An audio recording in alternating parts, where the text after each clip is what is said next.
It's my man of the people Hamilton look. You going hatless? Yeah, I'm gonna go hatless. You made a good point there, Sean. You know, People like eyes. it's true. You can see it.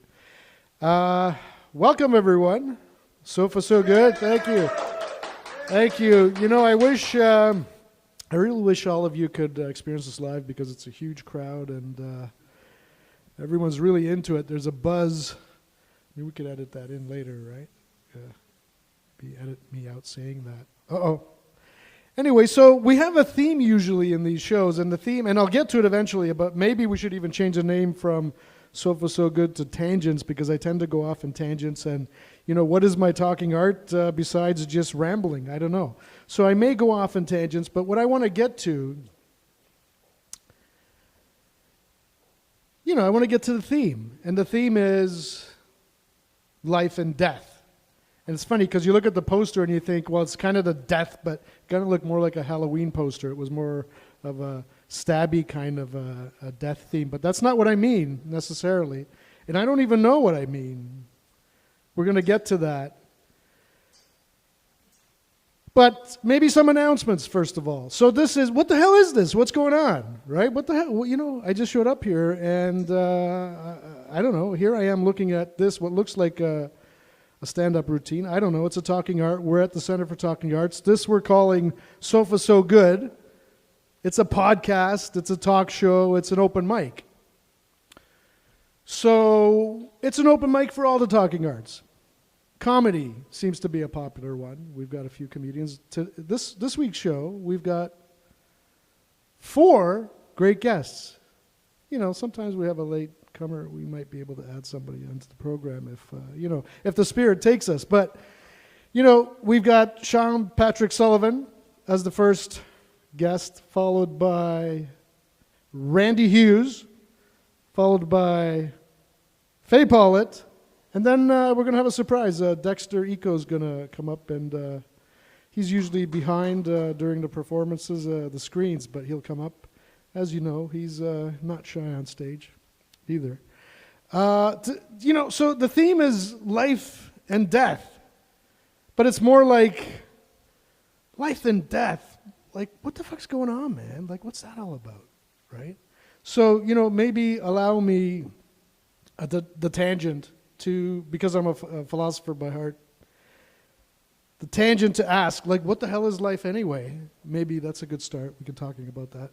and then, you know, the death that is maybe inevitable, maybe not. So, you know, what is life? It's something that you think you understand until you really kind of dig deep into it. And, you know, you try to find a definition of life, you'll find, sadly, that there is really no agreed upon definition of life. And it's almost like there's it's kind of like a diagnosis of one of these attention disorders. It's almost like to meet the criterion for life, you often see like someone will have like 7 of 9 different things, but then another one has like 6 of 9, but they're different ones. And, you know, you can still think of them as alive. And it's like, well, what is alive anyway? Like maybe it has something to do with reproduction. It has something to do with whatever. I mean, you can go on and on about it, but eventually it comes to something like repetition, right? In a way, a loop. The loop is required for life to be generated. It's like something just happens and is a one-off. We don't call that life. It's like it's something that has to kind of keep going and regenerate itself somehow. And but isn't it interesting that you can look at the life, I mean, when you look at a person like me and you think that person's alive, yeah, you're talking about kind of like a beehive of activity. You know, there's like trillions of cells of different kinds, bacteria that are not my DNA at all. It's an ecosystem. So what is alive? In this case, it's this ecosystem that's alive. We call that Jake or Jank, as I tend to name myself in a bifurcated way. Jake is the part that talks to you, and Jank is the more automatic, habitual Body systems is what I call. So isn't it amazing that you just, you get a bunch of carbon, and carbon is an interesting atom. It likes to connect with a lot of different atoms, right? So you get a bunch of carbon on this planet, and you've got some hydrogen, you've got some water, you've got some nitrogen, and just kind of shake it around for like 1 billion years and see what happens. And it's really amazing what happened in this case, in this planet, Earth. What happened was you shook up all those chemicals, and it started to get more and more complex. It's almost like an interesting evolutionary process of matter, not just living things. Before things are living, there seems to be a natural tendency towards greater complexity. And it seems inevitable to think that this has a lot to do with what it is to be alive. It's like there's almost like a level or a threshold of complexity that you have to get to before you can say that thing is alive. We know a rock is not alive. Although things are happening in a rock, there's atoms moving around. Sometimes there's cell shifting, there's chemical processes, there's erosion inside, there's radioactivity. A lot is going on, but we don't say it's alive. We reserve that for more complex systems. And there's a lot of debate, like, is a virus alive? Some say yes, some say no. It might not meet all the criteria according to your standards for what you might consider to be alive. And the same kind of gradation problem comes up over and over again when you get into the deep questions of definitions, of things like intelligence also become weird when you get into the depths of it. Consciousness.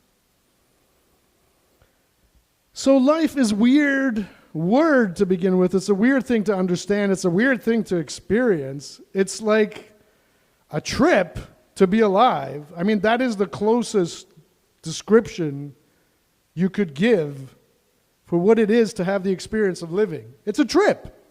Like, holy shit. It is a psychedelic trip. Holy cow. It's just that we've been in this trip for so long that we forget we're tripping, and it starts to seem normal to us. It's like, oh, I can go to the corner store on acid, no problem, and I have, and I can. But maybe don't drive.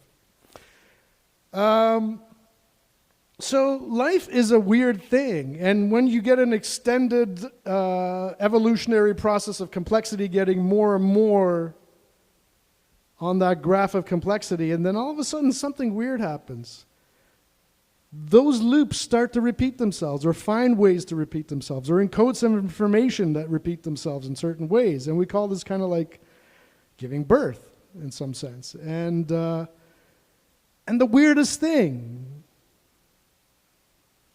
you just let that process run. The weirdest thing is you get something like us that are now present.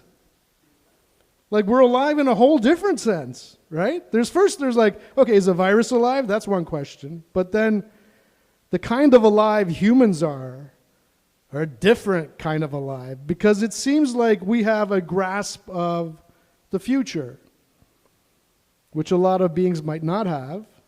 Maybe we're fooling ourselves. Maybe everybody, cows are much smarter. I mean, I do believe cows are much smarter than we give them credit for. Tangent, allow me a tangent. Like cows, you look at, some people might say, yeah, but look at them. They're so stupid. They don't know what's going on. They're just meat, just standing around and chewing their cud.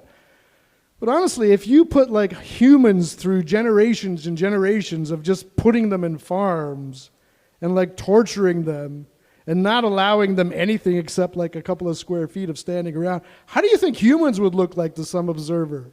You think, oh my God, look at these stupid creatures. They're just staring into the void, chewing their cud.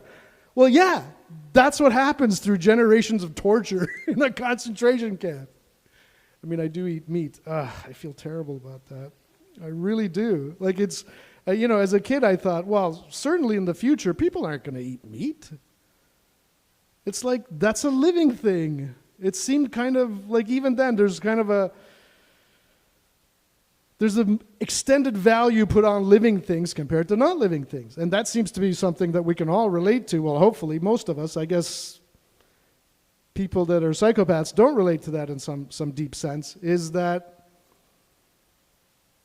living things are different than non-living things. Are we just biased? I mean, it seems like I believe that.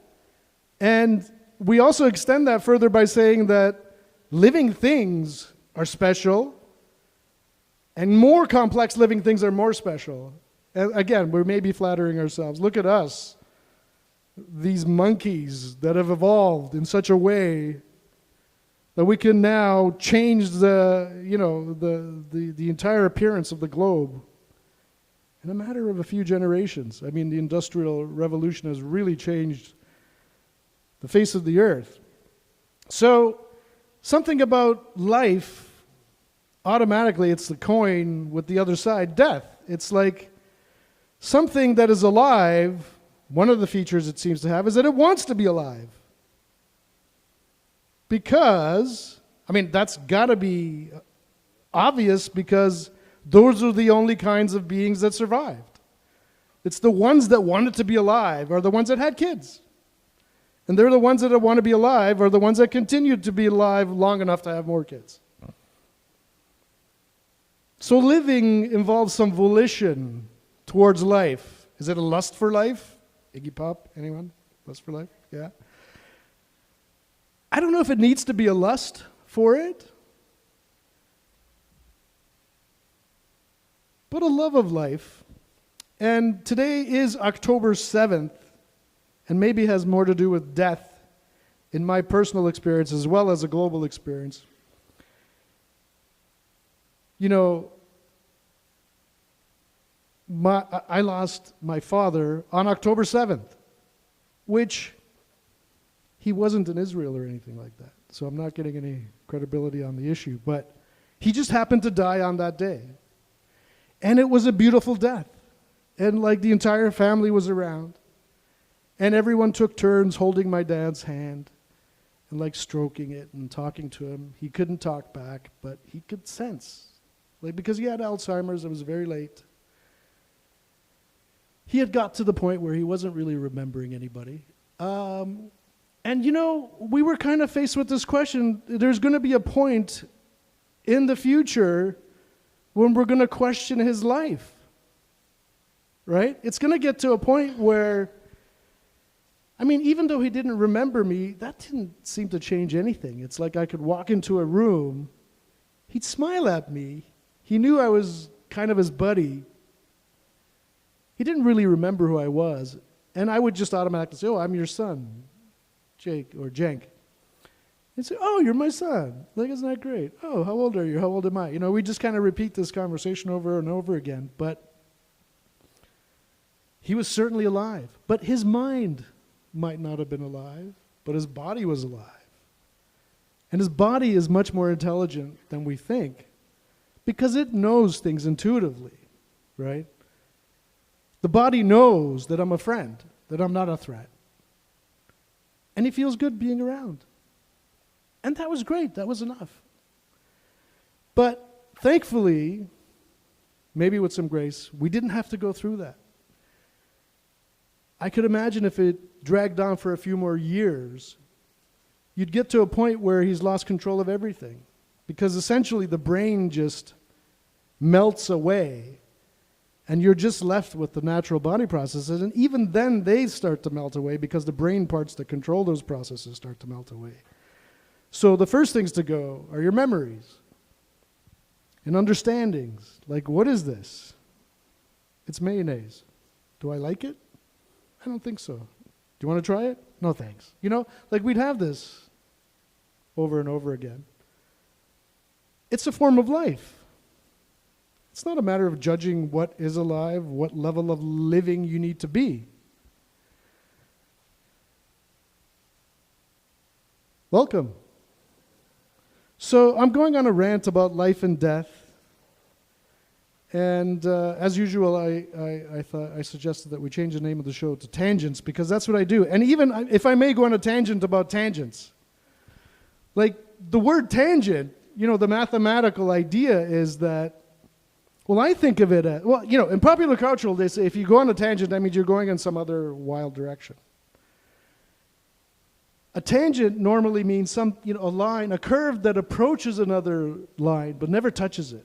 And it just gets ever closer but never touches it. I don't really go off on tangents when you think of it that way. I go off in other directions, chutes, tributaries, off branches, but I tend to come back. So we get back to death. I was just saying, my dad happened to pass away on October 7th. But it didn't register until like a couple of days later that globally there was something else happening. Like, it's unusual for me to be so out of the loop, but I can't imagine another situation where I could have been as much as I was that time. And it didn't register for me in the same way. Like, I admit, it took a long time. It's like, I can't think about that now. It's like maybe months before it's like, oh my God, like what's been happening? I can't believe it. Although my wife was quite up on it, kind of staying up and watching too many videos. But, it's the fragility, mortality. That's the kind of questions we're asking, I guess. We're going to have, maybe even Cade will come up, I don't know. But we have 4 guests, as I was saying. Sean Patrick Sullivan, Randy Hughes, Faye Paulett, and Dexter Eco.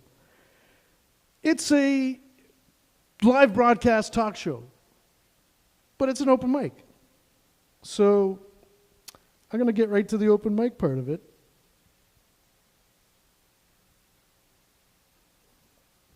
With the reminder that memento mori, nothing lasts forever. And my 5-year-old daughter sings that song all the time. It's really touching. We'll talk about the death of Grandpa and the death of my cat.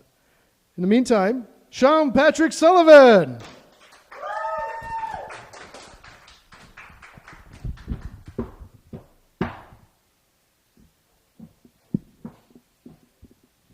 I recently abandoned my career in stand-up in order to make people laugh.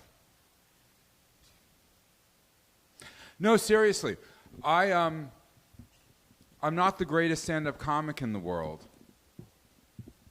but I'm hilarious in conversation, which is why I'm going to be debuting my new talk show right here later this week. I'm so excited. And it makes doing this right now feel really different. It's like a goodbye. It's like I get to experience being up here without being nervous. It gives me total freedom to say things like, why would any woman see a male gynecologist? I know. Loneliness.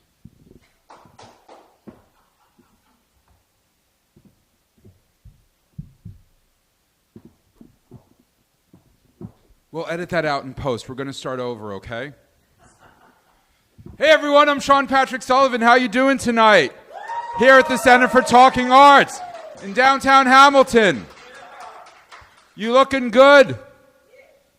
I know you feel good because I felt so many of you right before I came on stage.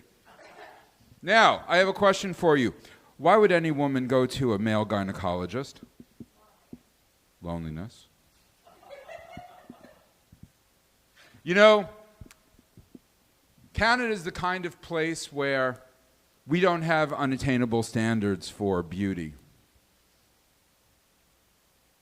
We don't worship models who look like we never could. We like things to be comfortable and familiar and relatable. And that's why we're all suicidal and depressed. I've been thinking about my relationship with women because for so many years I had no relationships with any women at all. No friendships, no romances. Many weeks, not even an encounter. And I've been having a lot of encounters lately. So many of the friends that I've reconnected with or the new friends that I've made are women, and I'm so happy about that. I get to feel all balanced in a way that I haven't felt in a long time. And it reminds me that the most sadistic Nazi guards were all female. That really helps me manage my relationships so well. I'm just working out some new material, people. Freedom is what you do with what's been done to you, said Jean-Paul Sartre, in translation by Madonna.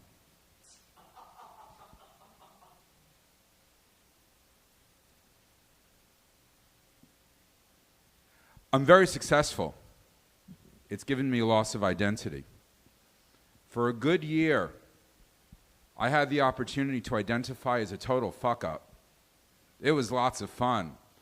I could do anything, I could say anything, I'd be totally adorable. But now I have a job and I have a home and I have a great relationship with my mother and I have schedules and I'm submitting expense reports and I don't really know that I like it. You know, I'm so dedicated to my new life that I've decided to be sober and celibate. I was never really an addict. And hey, a lot of guys will tell you that sex is their favorite hobby. But no, that's what I did. I decided along the way to give myself 24 hours off per month.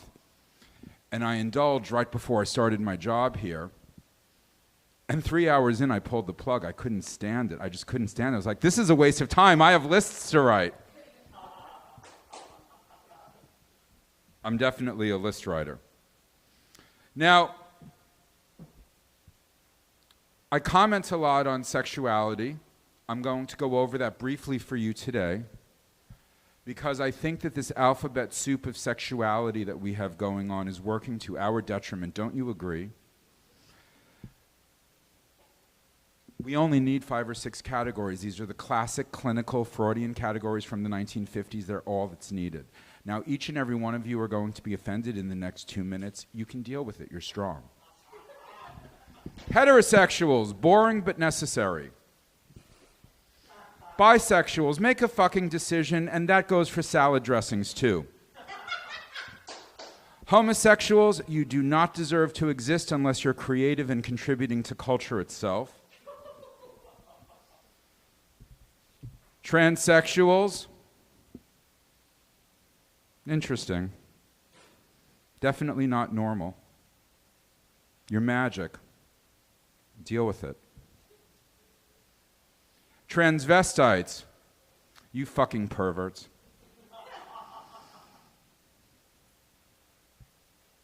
You all wanted to be lesbians by the time you turned 50.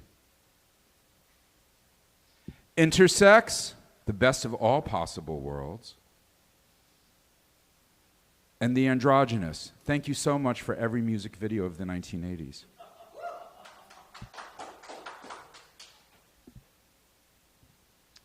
Let's talk about evolution. It goes both ways. We evolve, we devolve. When I look at so many of the addicts on the street, the homeless, etc., what I see is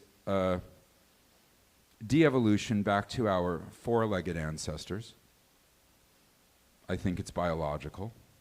But I also see a movement forward. I think that there's a tribe of feral people who have decided to go back to being hunter-gatherers, and they do it magically, and harnessing that brilliance is how we're going to deal with the homeless problem. And thank you so much. I'm not done yet, but I just want to say now thank you so much for the flexibility because I just get to talk. I don't have to be funny. Now, it's a lie that Jews don't believe in hell. We do. It's called retail. And I also want to remind everyone that Muslims believe in hell as well. It's living next door to a functional democracy. Speaking of which, I saw an interview with Bibi Netanyahu yesterday, and I have to tell you something. He's the hottest world leader I've ever seen in my entire life. Have you ever seen an interview with him? He talks like he has a 14-inch dick no matter where he goes. I definitely want to sit on his lap so we can play with each other's nipples and make out while talking about the Talmud. More on religion. Why not? I always like easy, effortless subjects. I've decided that I've come up with the perfect way to end all of this religious warfare, all of this hatred that's going on in our world. Muslims and Jews and Christians, I implore you.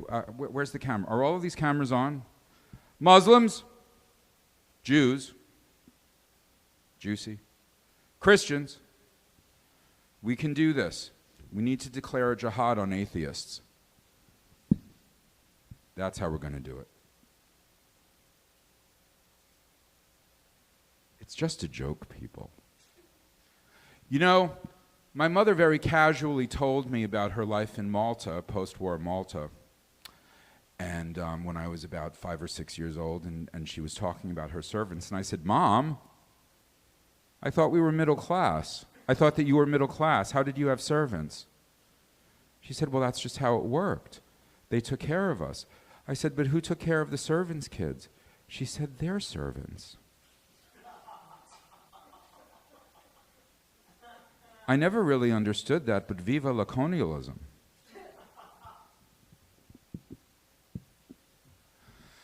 Jake, I know that you're going to invite me onto that sofa that makes me look fat in a few minutes. Thank you so much. I look forward to a desk to cover my belly. In the meantime, I want to close by saying there's no such thing as memory. Okay? You're absolutely right about everything somatic, everything physical, the things that are wired into us, but everything else we pull down. What are you pulling down? What are you doing over there? That's hot. The people at home are missing out. Since you've gone, I've been lost without a trace. Invite me on the couch. Yeah! Thank you, everyone. Sean Patrick Sullivan. Uh-oh. Oh, more chest hair. Okay, well, not so bad. First of all, That's an improvement. I apologize to everyone. I did not. Take the mic, man. Oh, Yeah. like I need it. Do I really need this thing? Not really. So first of all, I apologize for not having time to trim my chest hair. But for what it's worth, I did dye my pubes. Well, it's not going to be relevant, hopefully. Yeah. Hi! Hey, how you doing? So religion, you're kind of like oddly I'm very religious. Religious. Yes, Yeah, I don't believe in like, and I don't believe in anything. Right. I prefer to believe in things like Hollow Earth. Okay. Alien DNA experiments. Okay. Yep. But I think religion's very important. Do you mean that in a pragmatic way, or do you mean like as an explanation for existence? It boils down to this: the world went to hell in a handbasket when people gave up on the idea of God. I mean, I know that. So, but you're talking practically, like it's been worse for people to have given up religion. Yeah. Now, to be true. Now, to be fair, none of the world religions did a really good job of dealing with modernity. No, that's true. And I understand why people... And they're naturally conservative and will take a long time to adjust. That's their nature. Well, they're not that conservative at the bathhouse in Vatican City, but sluts. Conservative in the slow sense. Yeah. They don't want to change. Yes. Too quickly. Yeah. Yes. But they eventually do, or go out of business. Well, it is a business. Well, are you religious? Well, no, I'm not like... Okay. Except that I'm starting a religion. It's called Fake Cult. Okay. Is it a religion? It's kind of a fake religion. That's what kind of, it's so fake it's real. You can't have a fake religion. Exactly. It becomes real whether you like it or not. I don't know. That's kind of an experiment. It's an art project. It's a game. Well, as you can tell, it's a business. Yeah, but here's the thing: you created it. You're not taking it that seriously. It's a fashion brand. But as you could tell from my behavior today, like I'm taking that ball and running with it. I'm dead serious about everything. Yeah. No, it's gonna happen. Where's Shelley Miscavige? Where's Camille Paglia? They're not together. No. Maybe. Is Camille Paglia dead? I don't know what happened to her. I mean, She said that she had discovered something about Native American culture that was going to require the entire history of the world to be rewritten, and What? I had an erection that lasted for weeks when I heard that. Did she reveal? She didn't reveal. I don't know what happened to her. The last I heard of her, those asshole students at the University of the Arts demanded that she get fired. Yeah, she's very abrasive, but that's okay. She can talk. She's a kitten. Yeah. She's my spiritual godmother. Yeah. When I was most down and out, Yeah. okay, I visualized Jordan Peterson as my father and Camille Paglia as my mother, and I was back in business in a week. And Ayn Rand is your nanny. Yeah! Your servant. Yeah. Give me that Dexedrine. Oh yeah, there was a lot of that speed going on. Yeah, you're more of a that cannabis guy. Yeah, I like I don't need amphetamines. more speed in my brain. It's like that's the last thing I need. I need it to slow down. Okay. Right. So Do that's you why need I'm to- more attracted to. I'm attracted to psychedelics more than anything. Yes. But the feeling of being on something that calms you down is much more attractive to me than something that speeds you up, makes you more alive. Ironically, Yeah. it's like some of the feeling why people like stimulants is because it makes them, as I described, more alive. No, I like stimulants because I don't want to slash my wrists when I take them. So that helps you not to slash your wrist. Oh my God. Yeah. So nothing works faster to stop a good bout of suicidal ideation, which is how I like to spend a Sunday, Yeah. personally. Sure. Yeah. I've been there. Yep. This is dark humor. Don't get too upset, Jake. That's okay. I get it. I'm not giving you negative energy. I'm giving you laughs. No, I'm not. I'm not into that. I think you can ward off negative energy. You're your own energy bubble. You don't have to be so susceptible to all the other. You can be your own thing. What is that? It's the Eye of Horus. Horus. Not the Eye of Horus, the Eye of predecessor. Yeah, the predecessor to Jesus, the Egyptian Jesus. Yes. Yes. Although Yeah. I'm so intrigued by this idea that the story of Jesus is based upon the life and death, tonight's theme. Yeah. The life and death of, And- Cleopatra's son. Well, it's more like an Egyptian gods that even predated them. There's a lot of the stories that, if you look at the ancient Egyptian writings, that look very similar to the Christian stories, the resurrection stories, what he went through, all of those the trials and ordeals that he went through. A lot of these are basically the stories of ancient Egyptian religions that got repackaged. By Which is- Cleopatra. I don't know who did it. Whatever. Like, I'm not sure who gets credit for it, but it just happened. It percolated. Cleopatra And is that became a portrayed by Gal version. Gadot. Yeah. No, say that again. Say what again? I stepped over your punchline. I don't even know if I had a punchline. It's probably not funny. It's okay. It was important, though. I believe That's in you, true. Jake. Thank you. And that's kind of a thing. You're my religion.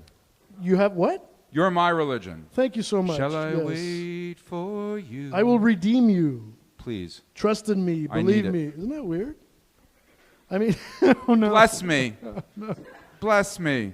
Thank I don't you. know. We got to work Thank out God, the symbols. thank the God that restaurant's rituals. not open upstairs. Those poor people. But it's about ritual, right? It's like to Yes. get through life, it's very helpful to have a set of rituals that you can partake in on a daily basis, weekly basis, monthly basis, or basis of things happening in your life. That's why I believe in Right. skincare.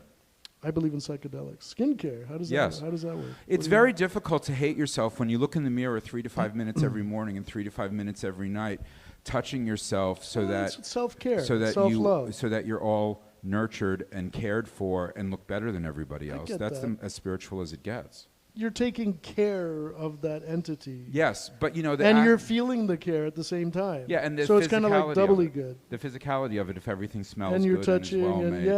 yeah, you're right. That's actually a great thing. I guess that's why you have spas, essentially, right? Because it's like they've institutionalized and capitalized on having Lithium. this experience. The salts help. Yeah. Yeah. It's like a rejuvenation. You feel good. You can't help but feel good if you go into like hot water and cold water and someone like rubs your muscles for a while. You're gonna feel great. No, actually, I'm very good at not feeling We great should in do those that. situations. Maybe every month, everyone should have that. I don't Anyway. like people touching me unless there's some fucking happening afterward. I don't know. I haven't had many massages. I should probably have more. Do Wouldn't you it be great to do you have like- one every Do you day? jerk and twitch when you get a massage? Like, it really freaks me I out. used to, like a long time ago, when I had my first massage, maybe in my 20s or 30s, I had it a few times. Yeah, it was kind of like I was very tense, I think, because it would twitch and Yeah, it made me be very uncomfortable. painful and uncomfortable. It was weird shit like that. But Yeah. now, when I get a massage, I guess I'm much more chill now. That doesn't happen. You just kind of like go. Really amazing. You feel kind of rubbery at the end of it. And I don't know if you've ever been in a Turkish bath. I have. You have, okay. So some people describe that as like going through the womb and being reborn. It's like they exfoliate the shit out of you. Have you ever They hit you. have you ever been They beaten? bend your legs back. Have you been? And you feel Yeah. like you were just born when you leave there. So when I went to the Russian-Turkish bathhouse in New York Oh, City, well, okay, that's a good mix. they would dip these petrified birch branches Yeah. in boiling hot black soap, and they would beat your Smack. ass. Smack, Oh my God! exfoliate. I don't like S&M. I mean, I know that from the way I dress, you would think I do. I'm not into any of that. Not into that, I yeah. think all of that S&M needs to like filter back into public life. I like enduring pain. But you maybe. do. I don't like. It's not like a humiliation thing for me. I just like to be presented limits of pain, and I've done. Well, this more when I was younger. That's why I was good at athletics because I was able to push through pain. That's really what it boiled down to. So you really And enjoy fast you really twitch enjoy pushing through reflexes. pain, Well, that's how you got better at athletics, right? but It's do you like, still enjoy it? probably not. No. Okay. Yeah, I don't really need challenges anymore.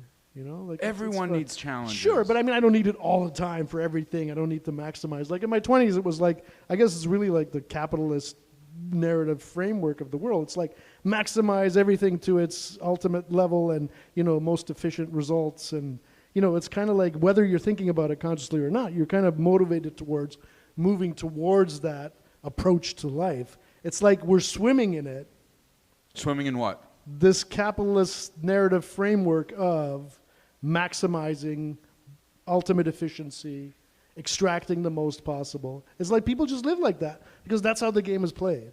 Not because we want to. I want to. Well, it could be fun. Don't get me wrong. But It's wouldn't so it be much- great if people It's didn't? so much fun. Basically, No, I have a look- problem with cheating and lying. No, aside from That's you, but that's really, you could say, that's really an abuse of capitalism. That it's not, but I'd say it's kind of inherent. what's inherent? You said That a lot. abuse of it. It's like you're rewarded for taking it to the limits of regulation and going beyond it until you're told to stop by some kind of a Supreme Court ruling. No, I think it's that- like they make the rules until you stop them. The brakes are built Yeah. in if you have decent morals. Nothing's built in anymore. Let's face it. Like no one's in charge. Well, I mean, it never was the case, but at least there was a semblance of it, right? no. Now it seems like everybody's aware, like, you know, the curtain's been lifted, and it's like, oh my God, no one's in charge. Everyone's just a fucking moron that's out for themselves. Excuse me. What the there hell's are going on? There are 13 families that are in charge. 13 families, 13 bullshit. families I said. that are in charge. People are just not that organized. Humans are the most amazing living creatures, yet the stupidest. I'm Creatures. brilliant, and I'm super You organized. could be both. Yeah, we're both. You know, I have to say, Yeah, going on a tangent, please. that I It's really I will enjoy. allow I this, really yeah. enjoy doing this with you Thank you. I enjoy it because also. I always feel like I'm in a remake of The King of Comedy. I do. Except you're Robert De Niro. I'm Sandra Bernhard. Okay, gotcha. Have you looked in a mirror lately? You're Robert De Niro. Well, I used to be. I don't know. Like maybe like in the what's that movie called? The Joker too. Driver. Yeah. Well, I used to look like him in Taxi Driver, but now I look like him in the Intern. What? The Intern. I love It's that like- movie. It's pretty good, but I he's like a love that movie. 7-year-old dude in the movie. I love Anyway, that movie. yeah. I always say the only two actors that could ever play me are Anne Hathaway or Ed Asner. Wow. What if you did it like that guy Todd Phillips, and or not Todd Phillips, where you just change it up halfway through? Do your Mary Richards impersonation, please. I do a Mary Richards impersonation? Yeah, it's amazing. I love it. What are you talking about? I love it. Oh, Mr. Grant. Oh, ooh, Mr. Grant. No, I can't do it now on Okay. demand. It has to come out. Okay. Ooh, Mr. Grant. Okay, so everybody. Mr. Grant. I Everybody. can't do So it. here's I the can't thing. do it. The game for the end of this year is I want everyone out there and I want everyone in this room, okay, to just create a situation, a moment, an interlude, where he will just spontaneously impersonate Mary Richards, the lead from the Mr. Mary Tyler. Grant. Because when he... That was pretty close. Yeah, that was great. That was good, yeah. Right. So apparently I need to be talking Mr. over... Grant. 70s sitcoms for the younger folk. Well, it's you, girl, and you should Know it. With each glance and every little movement, You show it. Love is all around. No need to fake fake it. it. No? I don't know. Something blah, blah, blah. No need to. I wouldn't be take it. offended to do that as the closing number tonight. We're gonna make it after all. I love that song. That's great. I love Okay, so why don't you sing? I'd like to do a dance version of that. I don't know why I never did that before. You should sing. That was fantastic. That was better than me, and I'm I not even sing resentful. lullabies sometimes where I can bring it. Do that tonight. Yeah, okay. Do that We could do it. We could do a final song, sure. Okay. Sounds good. I think we probably Maxed out this maxed particular out probably. What do you opportunity. think? Yeah. Sean Patrick Sullivan. Thank you, Jake. Thank you. Thank you, everybody. Thank you, Sean. Okay. All right. Oh, sorry. I thought that was Kate. I can't see. Oh, hey, Min, how you doing? I can't see what the lights on. Hey, hey. Hey there. Is that Kate and Daniela? Wonderful. Welcome. The show's begun. We've had our...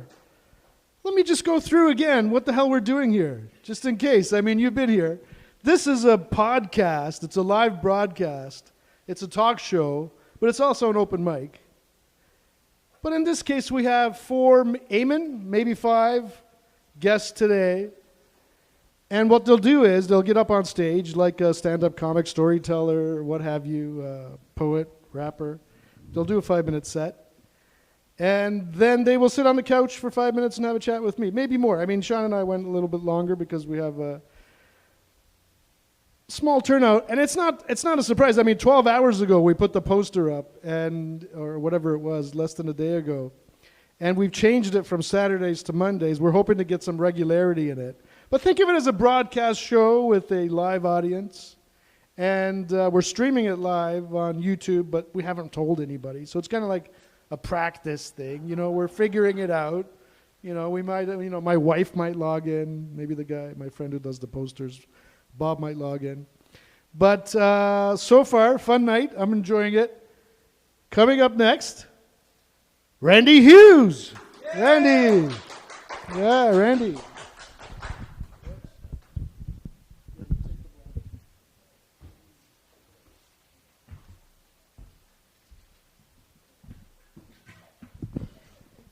I've learned 2 very important things tonight, that apparently talking is an art form. And going on tangents is math. Tell that to everyone who fucking rejected me, okay? Hey, this is art, honey. If you reject me, it still counts, all right? God damn it. And I'm trying to bring alcoholism back to comedy, okay? I'm trying to bring rock and roll back to comedy, if that's possible in this light jazz world. Yeah. Fucking distressing. I studied music all my life. I'm sorry, I have a bit of fucking attitude. 30 years, click, click, click, click. I'm fucking metronome, okay? Or a goddamn teacher who never shut up about, you didn't practice enough. But I always knew how to shut her up because I'd bring up her daughter's idiotic, sporting events or something. How's the figure skating going? Oh, she did so wonderful. And I'm going, oh, I guess I don't have to worry about my scales not done this week. Okay, this is embarrassing, but it's a true story. It is a true story. I was catfished by a porn star. I even laugh at that. It really happened. Maybe. After all, that's the whole concept of being catfish, right? You know who the fuck it is, correct? See, he's at peace with himself. He doesn't have to worry about this stupid shit like this. He probably interacts with real people on a daily basis. I'm sitting there on like a 16-year-old in a goddamn basement or something. So I'll tell you how it happened, okay? As I'm spitting on the microphone. So I'm online in my delusional fantasy world. I'm monogamous in my delusions, okay? I'm monogamous. I only stick to one porn star I fantasize with, okay? And it was on an official site, okay? And I can hear all the women going, yeah, Randy, because there's not non-official sites. No, I swear to God, the stream of the conversation led myself to believe that it was authentic. Because all I said was very positive things. I wasn't that skeevy guy, okay? I didn't say anything else. I said, I like your work. And all the women are going, yeah, that's what we're calling it now, work? Yeah, hey, if you can do that kind of shit with your fucking body, that's an achievement. All right? Gyrations, that kind of ballet, that kind of elegance. Please, come on. My fucking pants keep falling down. I lost weight at my fucking job. This is why I'm getting catfished by porn stars, because I'm cleaning a fucking mall. That's why I drink so much. Wouldn't you? Next story's even more pathetic. The other one doesn't have an ending either, because I don't know who the fuck I was talking to. Now, I know what you're going to say. Obviously, you were talking to somebody else, but who was it? Was it a fat guy chained to a radiator in Slovakia? Right? Or was it, maybe it was a call center of super hot models manning phones like a fucking boiler room, right? Or it could be a bot, or it could be some goddamn fantasy in my mind. Who knows? I'm putting off the inevitable here. I fell in love with a woman of dependency issues. With the lady with dependency issues. Yes, I did. It's a true story. Nobody believes me. They think you make this shit up. What do you think? I'm that creative?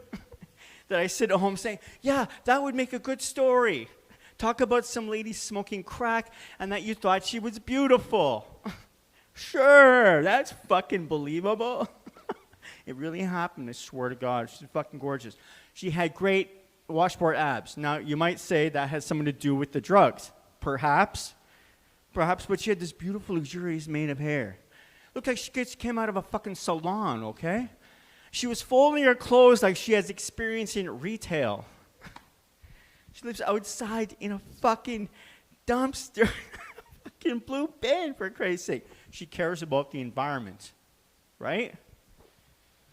I know you don't believe me. I sense a doubt in the room, but let me be clear here. So I'm walking the streets, okay, and I'm sitting there talking to other people who have dependency issues because I'm trying to find information. I'm trying to find this person, okay? She's fucking gorgeous, okay? So one looks at me and says, okay, what do you want, Molly, X, you want a girl? I said, no, I fell in love. And she goes like this. It doesn't matter if you're making $16 an hour, $1 million an hour, your mother, your sister, women all have this innate ability to suss male stupidity with one look.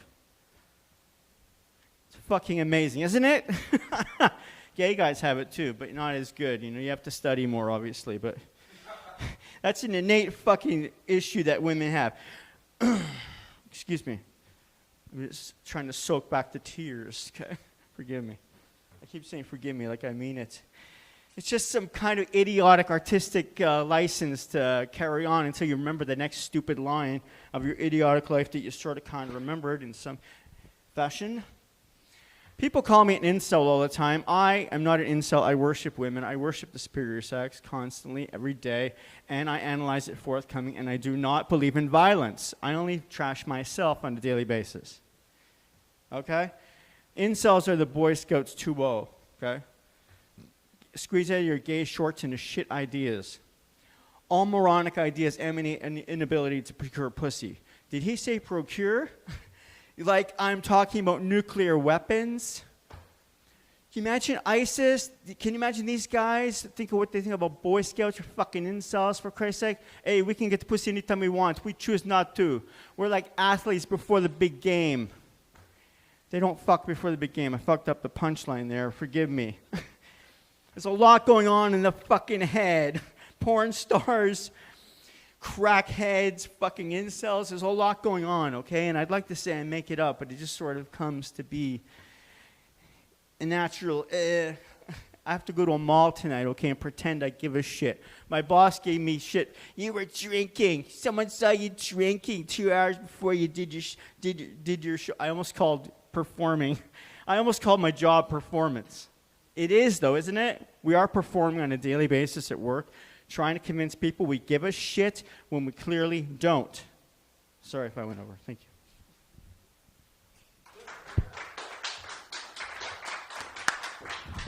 you. Randy Hughes, ready. Thanks, man. You want to redo it? What's the punchline? Have a seat. The punchline is supposed to be. I thought it was a great punchline. Middle East guys. Hey, yeah. we don't fuck before the big game. They don't fuck before the big game because the accents are always funny. They're athletes. They don't fuck before the big game. That's right. Yeah, but it's kind of hacky to use the accent, isn't it? Well, that used to This be is a like being thing. at my mom's couch. Are you gonna ask me if I got a job yet? Because that's gonna be really Well- fucking painful. I quit a job and I have absolutely nothing lined up whatsoever. I'm looking for the love of my life on the streets of Hamilton. I'm not kidding. That wasn't a joke. Okay, I actually fell in love Yeah. with a lady with dependency issues. I'm not kidding.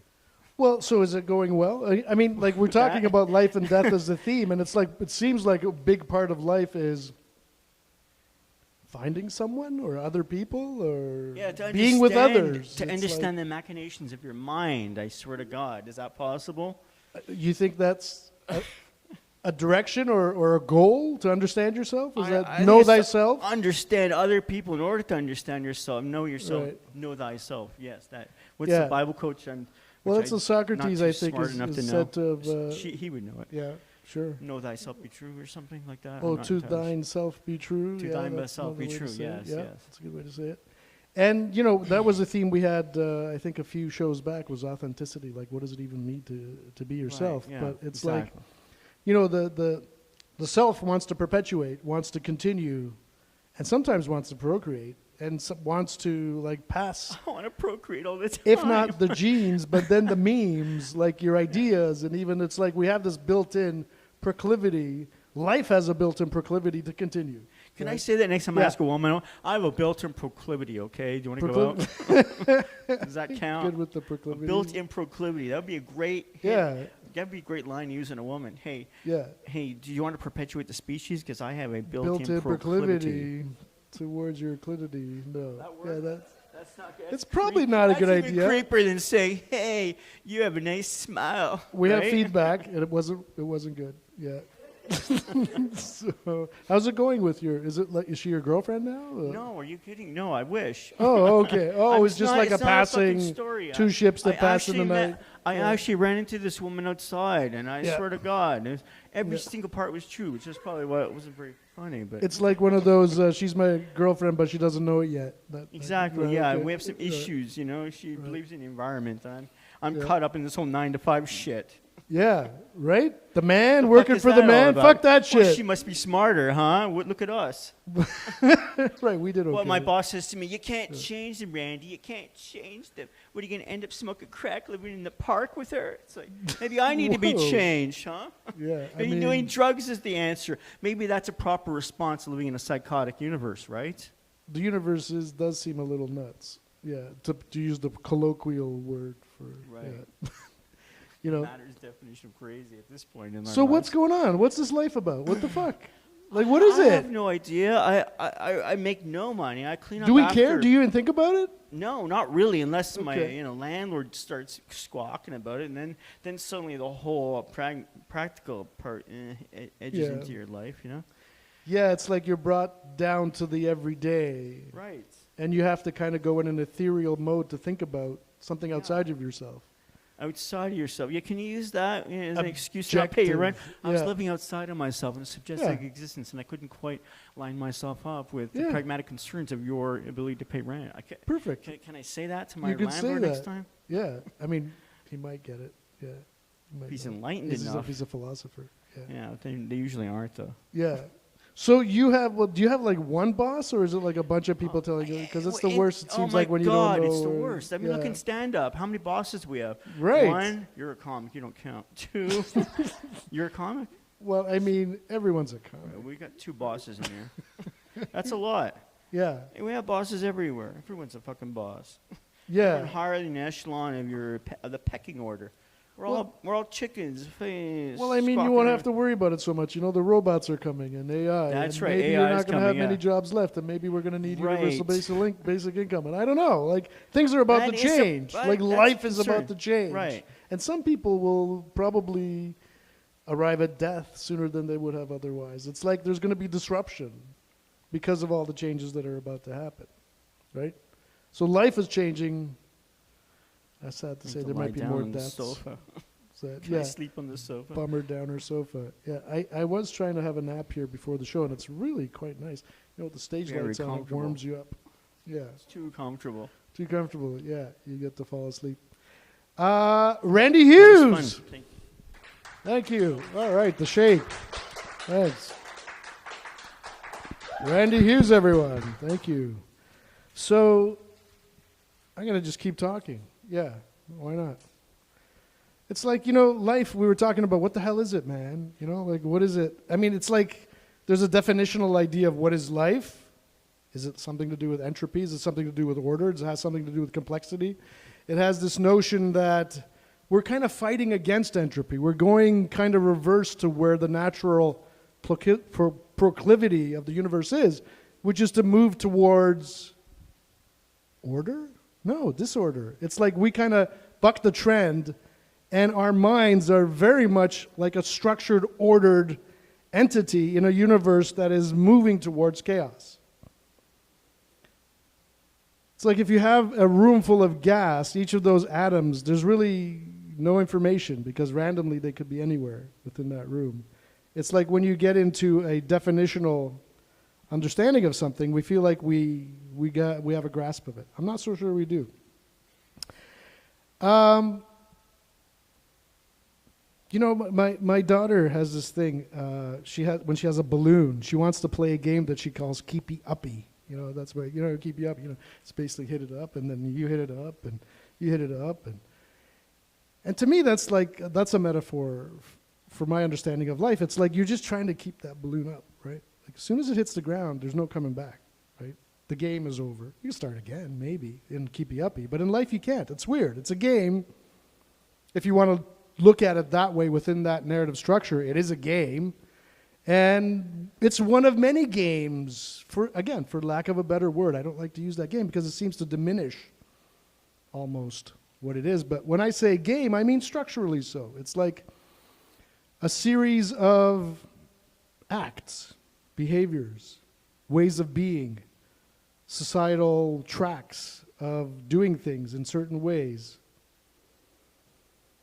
That's the collection of us. I'm already losing track of where I'm going. Anyway, so keepy uppy, entropy, it's like you're just keeping everything up. And it's also like those plate spinners. You know those plate spinners? You ever see like they're just spinning plates and then they have like a second plate and a third plate and you're doing like, you have like a job and you have family and you got, you know, you're just like keeping all this shit up.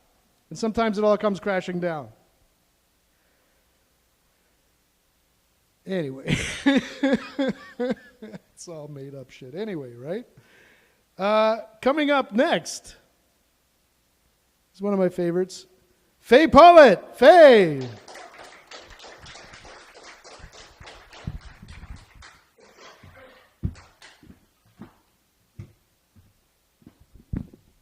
Keepy Uppy Entropy is the name of my pop punk band name. We practice in my mom's garage. So, do we have any dog owners in here? Totally unplanned. Whoa! Oh my gosh. What's your dog's name? Mabel. She sounds like a very good girl. Definitely sounds like I would pet her. I have 2 dogs. Do you guys, did anyone else have any dogs? When you were a kid, okay. What was your dog's name? Patches?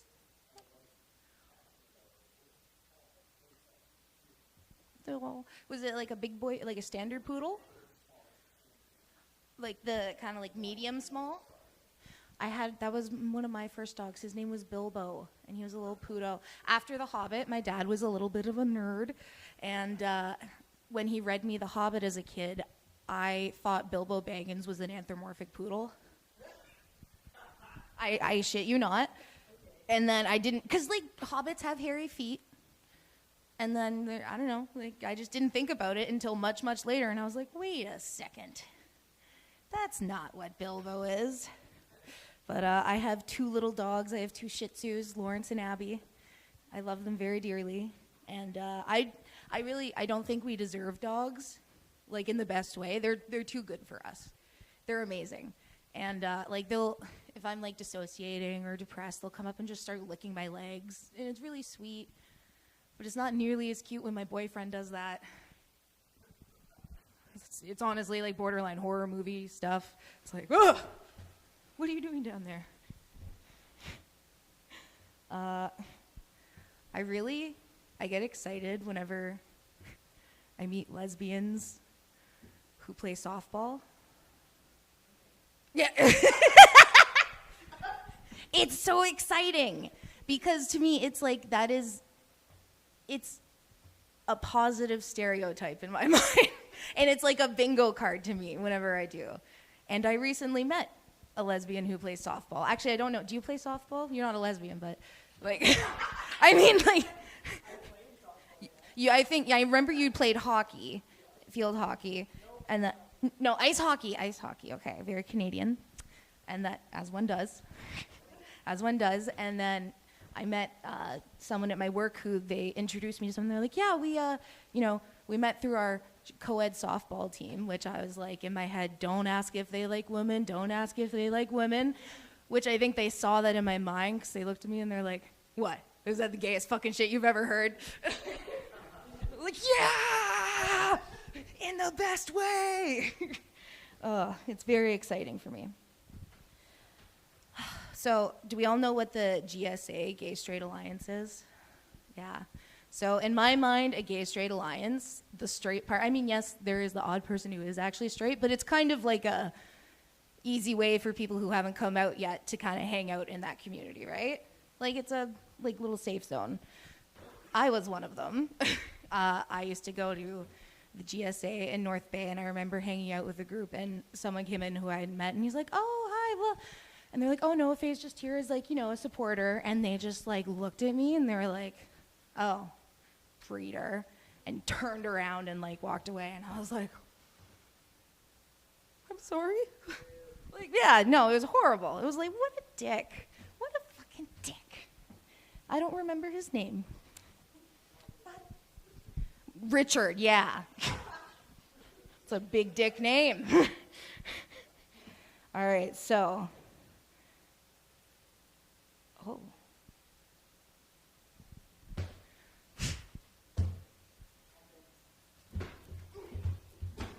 I didn't do tap dancing. I took ballet when I was 2. And our recital piece was head, shoulders, knees, and toes. Yeah, it was really good. I am the youngest of 3 children. I have an older sister who's 7 years older than me, and a brother who's like 2 and a bit. And when I was like a toddler around 3, I used to punctuate my dinner by getting up, going in front of the table, and performing I'm a Little Teapot every single night.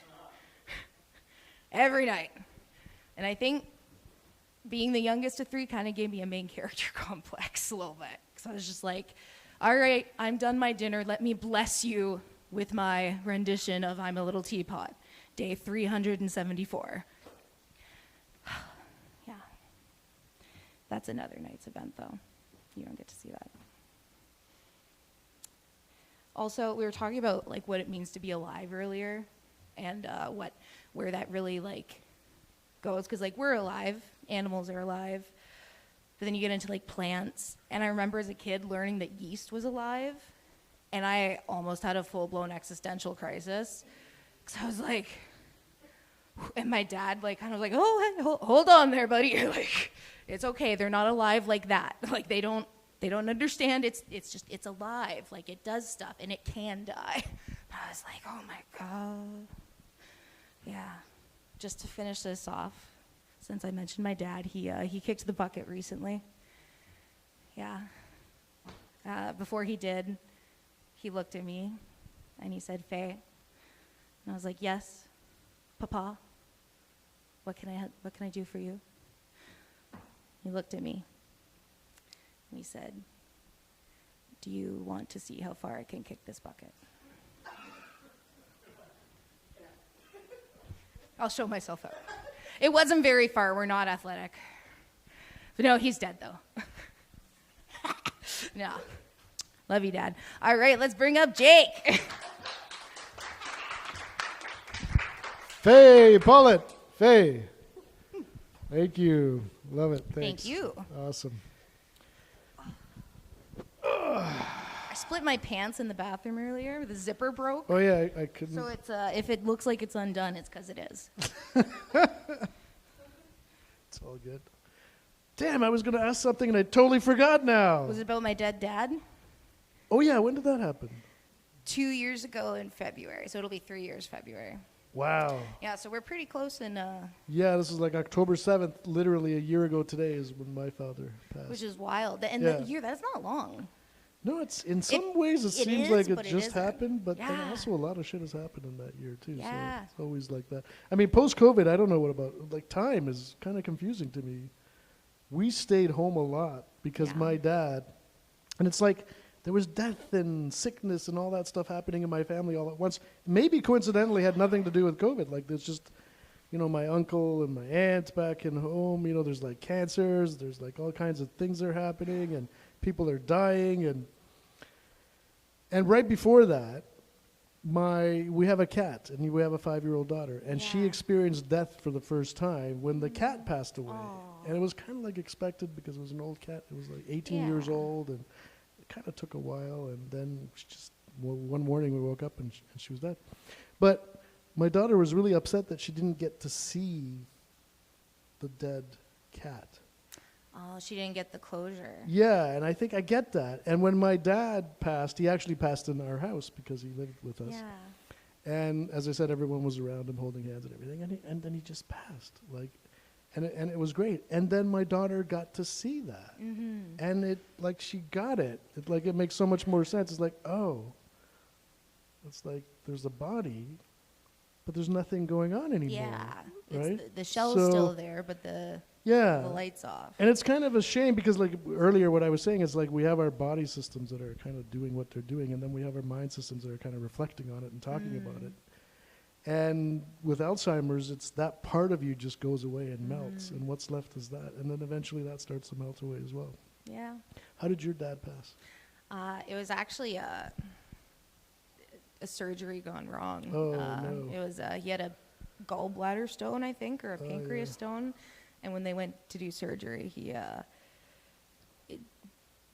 they like an cut some infection? or something poked or punctured. Oh, when it was and perforating. yeah, and then that he was in the sucks. ICU for a couple or a month or two, Oh. probably just over a month and a half, probably, and then it got to the point where he was like completely brain dead. Like there was Oh, absolutely, no. so we had So to did pull he the plug. know as it was happening that was going to go that way, or did he To an just fall into extent, I yeah. think. So he went in for his first surgery, and they actually couldn't go through with it because he went into respiratory failure.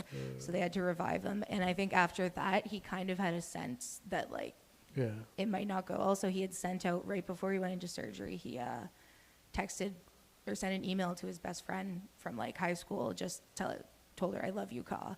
And that was Wow. it.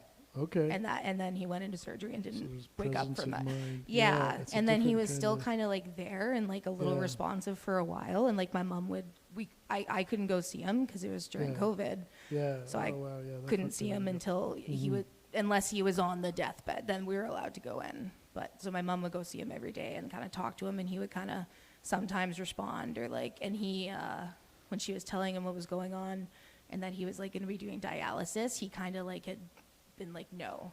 Like Yeah. it was the most he had reacted, and that was Yeah, you get when to it a started point go where down. it's like there's no payoff for the extra effort, and you just Yeah. got to stop it.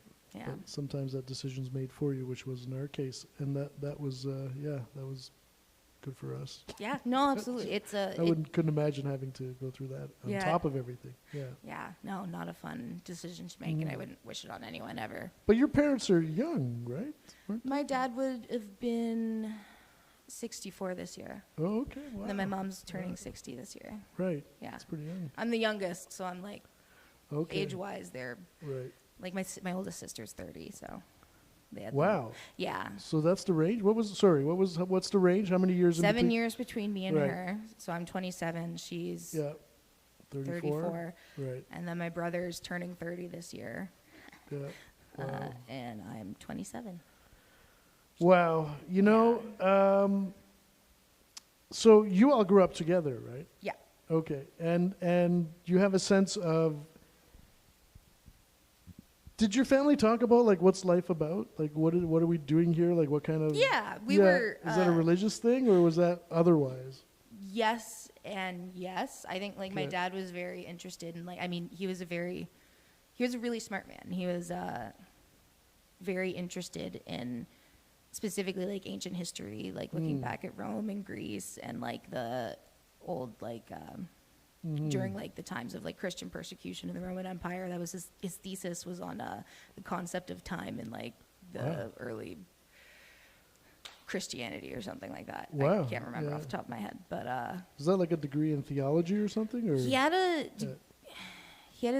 got his I feel horrible. Masters of Divinity He had his or something? masters. He got his masters at St. Andrews University in Scotland. He taught at McMaster and also went to McMaster for a bit. Wow. But I think it was in like ancient history or something like Cool. that. But so Yeah. he like was very into especially like mythology and would like read us like Greek mythology and stuff. But then we were Wow. also like raised Christian and like so we talked about like kind of like I guess the meaning of life or like kind of so what like sense did you get? values. Like what do you feel like? Is it like hard work? Is it like having a family? Is Life? it like like what was I what were mean they like telling I you? think it would all come What down stuck? to like Yeah. a core of like love, Yeah. but then That's more the I original think message. Yeah. each person's sense of life is like different to the individual. Like what one person is going to find fulfilling and their calling for Yeah. is going to be different for each person, right? But I think at the end of the Yeah. day, they were like love and like do it the best you can. Yeah. Whatever you find your calling to. They were very very liberal with like you can do whatever you as long as you do it with everything you got, or not with everything you got, Well, but as long as you that do it to sounds the best of your ability. encouraging. That's You great. could be a ditch digger, and we would Yeah. brag about how you're the best damn ditch digger. So that's life. What about death? What happens after death? Is that has that changed for you what you thought growing up, or is that something that you've accepted? I think, like, so growing up, I was like, yeah, we go to heaven because that's just like what we were told. But I think my understanding of it has changed, and as I've been able to conceptualize things and learn about different things, and I like, I don't know if you've ever seen. Actually, no, I'm not going to go there. So in Lord of the Rings, when Gandalf dies, Okay. he describes it as like he's in just like a sea of white, and it's like washing over him, and it's everything all at once. And Yeah. like, I think that's a really beautiful kind of interpretation of like the collective unconscious, Whoa. and like Yeah.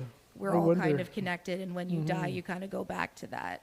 That's But- an appealing understanding of it. I want that to be true, but I can't really justify believing that more than some other beliefs. And it's kind of, so I mean, in the end, are you left with like, because I've described myself as a cheery nihilist. It's like I accept the fact that there's nothing fundamental that can justify most beliefs, but then what are you left with? Like, how do you choose between narratives, worldviews, understanding, structures, games, whatever? How do you choose? It almost seems like it becomes something like taste. It's like what's a tasteful structure to play with, and Yeah, and it's that also kind of makes sense on its own, and it's not offensive, and it's not whatever. It's like Yeah. whatever you want it to be, like whatever your taste is. Yeah. It's almost like that. It's like choosing an artwork. yeah, it's you a know, very like I to think very project as personal. yourself. And Yeah. it's a projection of yourself and what you see in Yeah. it. And I think like at the end of the day, it's one of those things that we can't actually answer. Like we can't know. And it's at the end of the day, it's our human interpretation of what we think it is. Yeah. Like, but to everyone that's going to be different. So like you can't really find out until Yeah. you're gone, you know, That's which is the like tragedy so. of it. But I it's know, so cool. but it's like so many things when you get to that point, you go, universe, you know, like shake your fist. Ah. How come there's always an infinite loop or a regress the or, snake's know, eating its tail and yeah, like continuing or a back Buddha. over. It's always at that kind of a conclusion that you're drawn to whenever you seem to go down these paths of life and death. Yeah, and like whether when you Yeah. get into like the reincarnation of like the Buddhist view, Yeah. and like whether going back to the white or going back to the light and like rejoining with everyone, whether that's like Yeah, how the reincarnation works, it's like all right, we're just pulling back out of the light, or like they believe in like the kind of realms of hell where you go and kind of purify your soul and like yeah. reset and then like get the soup so you forget everything. No, they feed, there's like a lady, I forget her name, but she feeds you soup so then you Oh, forget wow. like you're So- supposed to kind of forget your past life and then you can move on to the next one and reincarnate. Yeah, sometimes it's hard to tell whether these are stories to be used as metaphors or are they some kind of a descriptive, understanding of the metaphysics of the universe. It's probably more the former, quite often. But again, we'll never know Yeah, whether it's exactly. like yeah. our I mean, because description people of had it or different what it ways of is. thinking back then. Like they might completely have been seeing it literally.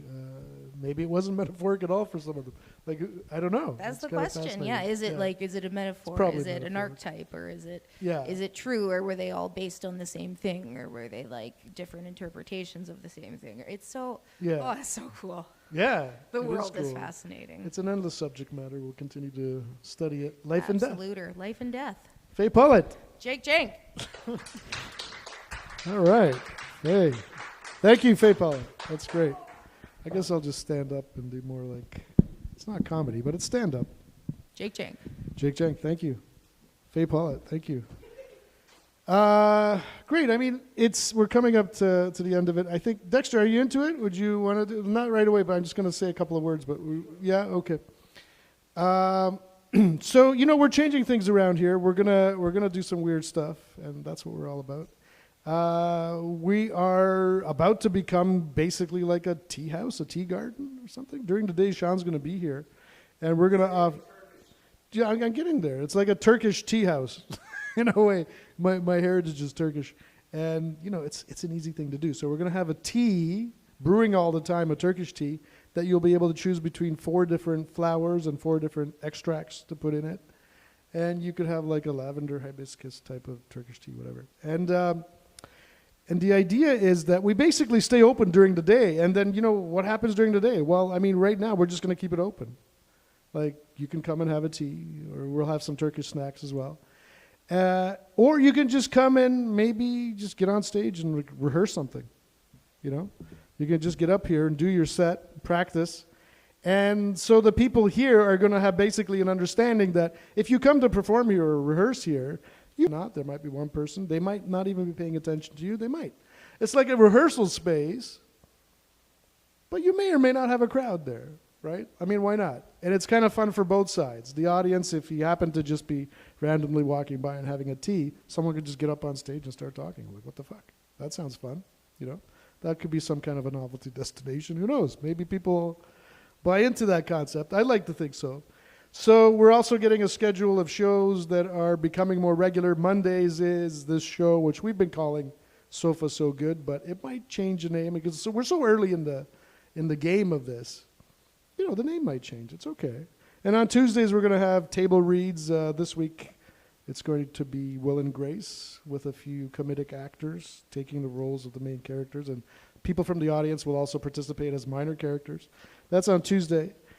And hopefully every Tuesday we'll be doing this. And then every Wednesday, Sean's going to have his own talk show, which is more like a traditional talk show. Like you're going to have a desk.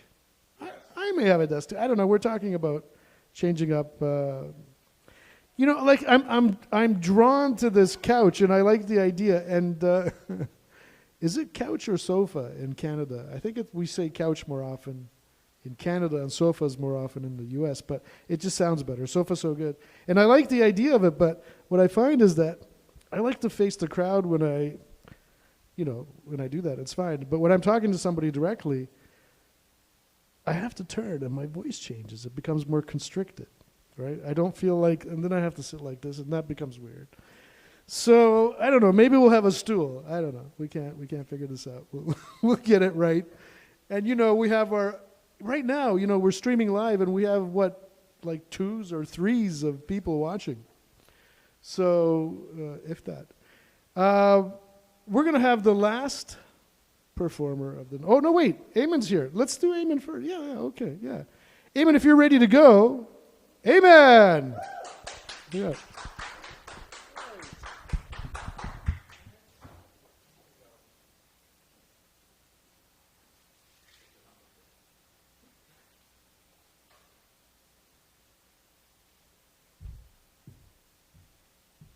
Hello, everyone. I'm back. Sorry, it's been a long time. I think,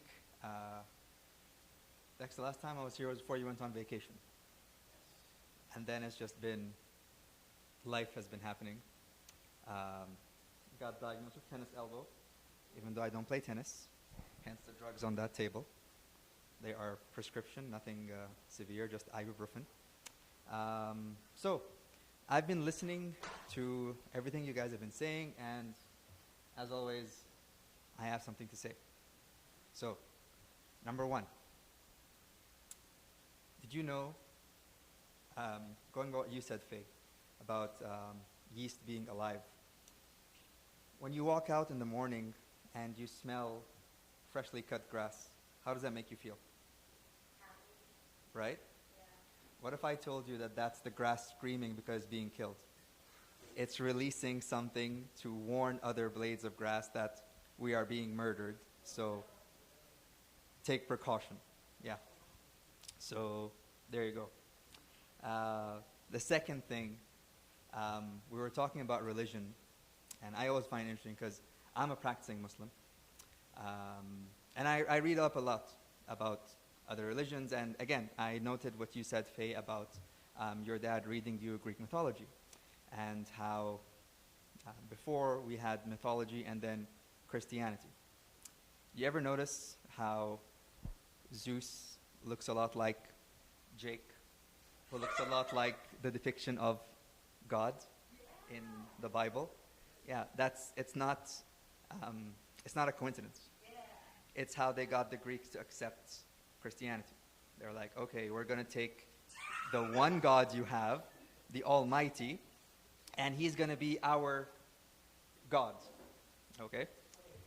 So, yeah, so that's how that worked out. And I'm closing in here on almost 2 years, having moved to Canada. It's been nice. I like it here. It's different to where I came from. I lived in the Middle East all my life. So I came here, and there have been certain things that I just can't wrap my head around. Your embrace of nudity, male nudity specifically. I can't go to the gym at work because I don't do group showers.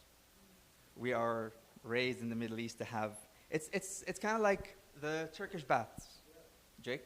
And I have a story about that because those baths are copied elsewhere in the world. Like they do that same concept in Georgia. Georgia, it's called sulfur baths, so not Turkish baths. Just like in Armenia, it's called Armenian coffee and not Turkish coffee. Even though I believe Turkish coffee comes from Turkey. So please, when you have your Turkish tea days, please include coffee. I'll bring you the coffee itself, because that's, please. So as the story goes, I went to a bathhouse in Georgia. I was on vacation there. I was married at the time. I wanted to save some money, so I decided to go to the group baths. And I wish I hadn't, because I didn't know what I was signing up for. Now, keep in mind, it's a room where you have water that is almost at 60 degrees Celsius. So it's really hot. It's sulfur, it's good for your joints, it's therapeutic. So I go there, and I know that I want to take the bath, so I'm wearing my swimming trunks. So when I go to the guy, and I say, okay, I paid like, it was 30 Laris. The currency in Georgia is called Laris. And it's funny how it's Lari in Turkey, Lira, Lari in Georgia, Lira in Turkey, Rial in Saudi and Qatar. I digress. So I paid a very infinitesimal amount. It meant nothing. So I go in there, and the guy says, okay, here's a changing room. Change anywhere. And it's a room as big as the area over here. So I had no problem. I just take off my pants, and I'm wearing my swimming trunks. And he's like, take it off. And I'm like, no. What do you mean take it off? Decency. So you walk in through a door, and then I saw a dick from every generation, from every color, from every creed. It was just nonstop show of dick. So what I did was, I looked towards the hot water, I jumped in, and I gave my back to, in retrospect, I should not have done that. But I turned around, I jumped in the water, and I was like, okay, I'm going to time it. I'm going to stay 5 minutes in here. Then I'm going to go and do the whole, the cleaning phase, where, as Jake said, they clean the shit right out of you. Like, I'm talking deep tissue, and the guy did this really funny thing where he gets a pillowcase, he fills it with soap, like the suds, yes, thank you, and they start slapping you with it. And as he slaps, he goes, Oppa! Okay, so he's really making a show of it. And what people usually do is that they go hot water, soap, hot water, soap. But I was like, okay, hot water, soap, go away. I did not sign up for this. Hamilton is a really eclectic place. It's been fun seeing all the different types of people you see on the streets. Now, we once had a comedian here. He came from Toronto. I would call it Toronto because that's what Google Maps calls it. But here, if you say it, they'll be like, "Oh, you're not from Canada." So this is me trying to integrate. So we had that comedian from Toronto, and he's talking about how he felt scared coming to Hamilton, and I feel scared when I go there. So the way I see it is people in Toronto are like, well, at least it's not Hamilton. People in Hamilton probably say, well, at least it's not Brampton. And people in Brampton probably say, well, at least we're in Canada. Now, you've all read the news about what's been happening in Brampton, and I've just got to say, what the fuck? Okay. You guys aren't checking on Instagram. Okay, this is cool. Well, first of all, there was that one guy who was renting out beds in a house, and he opted to suggest to the female people, co-eds he wanted, that they could have a friends with benefits situation, where they wouldn't pay him rent, he would pay them money. Yep. Yeah. And the funny thing is, if this was back in Kuwait, the way to deal with this would be very simple. Just put them on a plane and send them back to wherever it is that they came from. And I've seen this, and it scared the shit out of me the first time I saw it in Kuwait, where there was a school bus outside the airport. I travel a lot. Speaking of dogs, I travel with pets, and that's why I get to travel a lot. I once traveled with 14 dogs, believe it or not. Yep. I work with an organization in Kuwait that rescues pets, so they always want someone to chaperone. And one time, it was 14 fucking dogs. And it was scary though, because it was only my second trip to Canada, so I'm still getting the lay of the land. And the agent at the airport was saying, "Oh, you're smuggling in these pets, and this is akin to drug smuggling." And I'm like, "Are you serious? These are dogs." And he really gave me a hard time, but then in the end, he just let me off. And he's like, "You look like a nice kid. Just don't do it again." And I wasn't going to do it again anyway, because they changed the laws the next day, and you weren't allowed to bring pets in. So, Jake, you want to sit on the couch? Amen. Hello. Thanks, man. Thank you. Jake, I feel connected to you. Oh, that's nice. Tell me. Turkey is one of the countries that falls geographically between two continents. Yes. Asia and Europe. Yeah. And the Egypt. city of Istanbul itself is in two continents. Yes. Yeah, because that's where they do the Istanbul Marathon. And I've always wanted to do that, because I always wanted to run across, Wow. from one continent to another. Transcontinental marathon. Yep. And That sounds great. where I come from, Egypt is the same, because Egypt connects Africa and Asia. Well, that's true too, right? Yeah. That's Well, a we don't have a bifurcated marathon, yep. existence. Wow. So, but you're Kuwait, but you're Egyptian that was Yes. living in Kuwait, Yes. right? Yeah. Because the way it works in that side of the world is you don't get citizenship by birth like you do here. Yeah, they're or- pretty harsh there Yeah, in very. Kuwait, aren't they? Yeah. With the people. I was born and raised in Kuwait, and I spent a good 30 plus years there. Yeah. But in the end, it's all for naught. It's not weird, yeah. But I Yeah. mean, yeah. And Turks had the same problem in Germany. It's like there were generations of Turks that were in Germany and they wouldn't give them citizenship. But I think that's all changed now. But Yeah, I mean, Mesut Özil, Yeah. the football player. Oh yeah. But Right. it brings up an interesting paradigm where I watch football, like real Yeah. football, not Okay. the crazy egg ball that you guys play here. But so every time you watch a football game, you see that the majority of the team are, like when you look at the French team, they're all Oh, yeah. of African descent. People when you look of at color, the, let's say, the yeah. German team, you had Mesut Özil, you had a lot of Turkish origin Yes. players. Yeah. And Özil said once something really Özil cool, is very a profound. Turkish Turkish. heritage, Yes, German, Turkish heritage German. plays on the German national Yes. team. Yeah. Used to. He's Yes, retired. right. But he said something. He said that whenever I win, I'm German. Right. But when I lose, Yes. I'm Turkish. That's right. Ben Johnson said a similar thing. It's like when he was winning, he was Canadian, and when he lost it, he said, "Oh, everyone, that fucking Jamaican," is what they said. Yeah. So, yeah, there seems to be. It's like it's a sense of identity, right? It's like, are you with us or are you against us? Do you reflect us or do you not reflect us? Have you been to Turkey? Of course. Yeah. Of course. I've been there twice. Oh, nice. Once by, I was forced to enter there. Forced. That Yeah. doesn't sound good. I was Yeah. on a flight back from Vienna. Oh, what a city. Yeah. weird. It actually looks cool because Sam? Sean. Yeah. Sean, you look like a goth Austrian. In a Goth way. Austrian. Lederhosen. But it's really cool. I like the outfit. But you Yes. remind me of that trip to Vienna. And so when we were in Vienna, we were flying There back were on certain clubs where they were just full of Seans. Yeah. I we were get it. flying Yeah. back on Pegasus Airways, and the flight was delayed 1 hour, and the transit was 1 hour.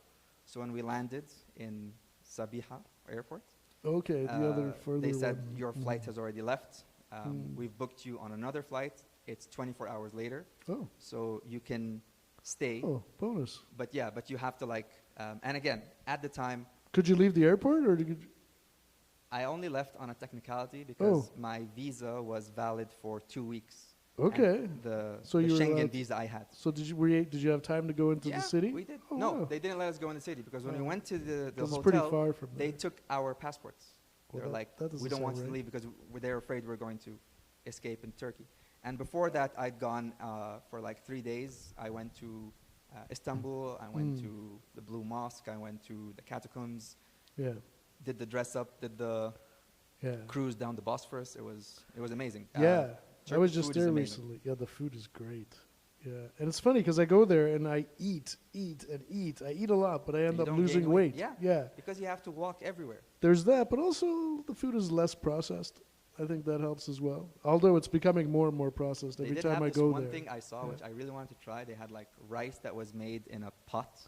Yeah. Then they would break the pot and you would eat the rice out of it. Oh yeah, it's like the Yeah. Ottoman style. Yeah, Yes. I did that once with some friends that were visiting in Istanbul. Yeah, they actually like seal the pot completely. Yes, it's They cook it in completely for sealed like and- yeah. all day for hours, and then the only way to open it is to smack it open. Yeah, it's fun. Yeah, it's a show, right?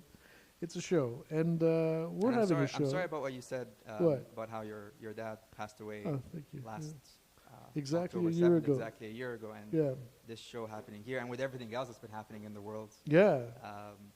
all the demonization that's going on online, and it's Oh, yeah. it's part of the reason why I was away for so long because as you Really, see yeah. all this hate online, and I say Mm. you do not know how to process it. Like you can Yeah. go and argue till you're blue in the face, but you're never going to convince No, the other party but that online channel that you're seeing is kind of a distorted view of Exactly. the world or of reality. It's kind of a very limited, frequency into that sub-clique of people that happen to be talking about it at the I time. feel And some of them everyone wants are to have bots. an opinion. Yes, Yeah, everybody wants to yeah. have an opinion, yeah, whether it's theirs or it's bought. Like yeah. you were saying things Mm. about how we've changed and how Mm. AI is changing the world. And Mm. just a point to everyone watching, ChatGPT is now fully sentient in that it will give you stuff as of today. Is it alive? Like we're having that before- issue right now. The Turing Before test. you had to and- pay money for that. Yeah. But now, like before, its data was set until July 2021, I think. Hmm. So you couldn't ask it for anything past that Right date. now, it's Now current it's, yeah, internet you is can go accessed. on to ChatGPT and be like, okay, what's happened today? Just give me a rundown of all the main headlines around the world. And Yeah. it will tell you. And I follow some of this because I actually, when I was doing my philosophy degree, some of the things that I was writing about was artificial intelligence. This was like 30 years ago in the 90s, and some of the conclusions I came to was that in order to have a human intelligence, you actually needed a body. Otherwise, it would be really hard to abstract that away from the body. Because, I mean, we are thinking kind of abstractly, but that's not the whole of us. I would say that it's probably likely that that's the minority of us. Is like we're a lot of habitual patterns of motion and behavior that happen, and then we kind of catch up and try to rationalize what's going on and make sense of the universe. So it's a trip, as I was saying earlier, that we're trying to make sense of. We're constantly on a psychedelic trip that we're trying to find some kind of a stability of reality and understanding, and sometimes we can agree upon it, which we call our consensus reality. I always feel that what, Yeah. what Hollywood is showing us is not science fiction as much as it is a future projection of history. Yeah. A prediction, yes, thank you. Yeah, it's almost like sometimes, like you'll have populations of, I don't know, locusts or whatever. They sense something all at the same time, and Yeah. something triggers their, expression of DNA where they all turn into a completely different Yep. insect. Like because the environment is changing or something is happening with the temperature or moisture levels. Everyone just kind of happens, and then before that, there's kind of like a premonition of it, like obviously, because everyone's experiencing it at the same time. Maybe humans have a similar thing where we're feeling something about to happen, and is that a result? I think Sean brought up something about how, Yeah. like Yeah, that's the point foraging, Sean made. like foraging, it's not terribly useful right now. It's useful, like you get by, but if shit hits the fan, foraging becomes a very useful skill set.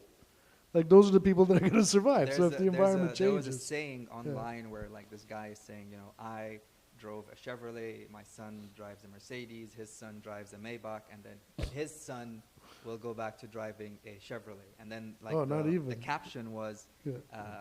hard times create hard men, soft times create soft men. So like, taking away the gender in this Yeah, sure. situation, what Mm. we're saying is when times are easy, people just become lazy. But Yeah. the foraging, that's Yeah. the useful skill. Like a Yeah. person who can build a house, if society Yeah. collapses, which, Yeah. like I said, it's a prediction. Everything that's happening now, like I have a very interesting theory that Mhm. all these aliens that we talk about in the movies, the green aliens, the gray aliens, those are just humans from the future coming back to see. Wouldn't that be Earth. cool? Yeah. I mean, like, think of it, honestly. If Earth gets too hot to live on, which you can see that, winter here is becoming infinitesimally shorter and summer is getting Yeah. much more hot, Right. much hotter. Yeah. You have one of two options. You either live underground, where it is cooler, Yeah. and because you're not exposed to the sun, your hair will fall out and your Yeah, skin will turn gray. it's going to be bad. So, yeah. Vitamin there we go. B12. Yeah, and, or exactly. vitamin D. So it's a Yeah. prediction of what's going to happen in the future. Well, it's like this the last 20 years or so, the hipster movement or back to the earth movement, kind of like people are making their own honey and the bees and all that stuff.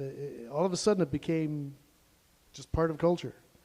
And to me, I was thinking, is this a premonition of like collapse to come, like where people are unconsciously, like the locusts, getting ready for what's about to happen? Yeah.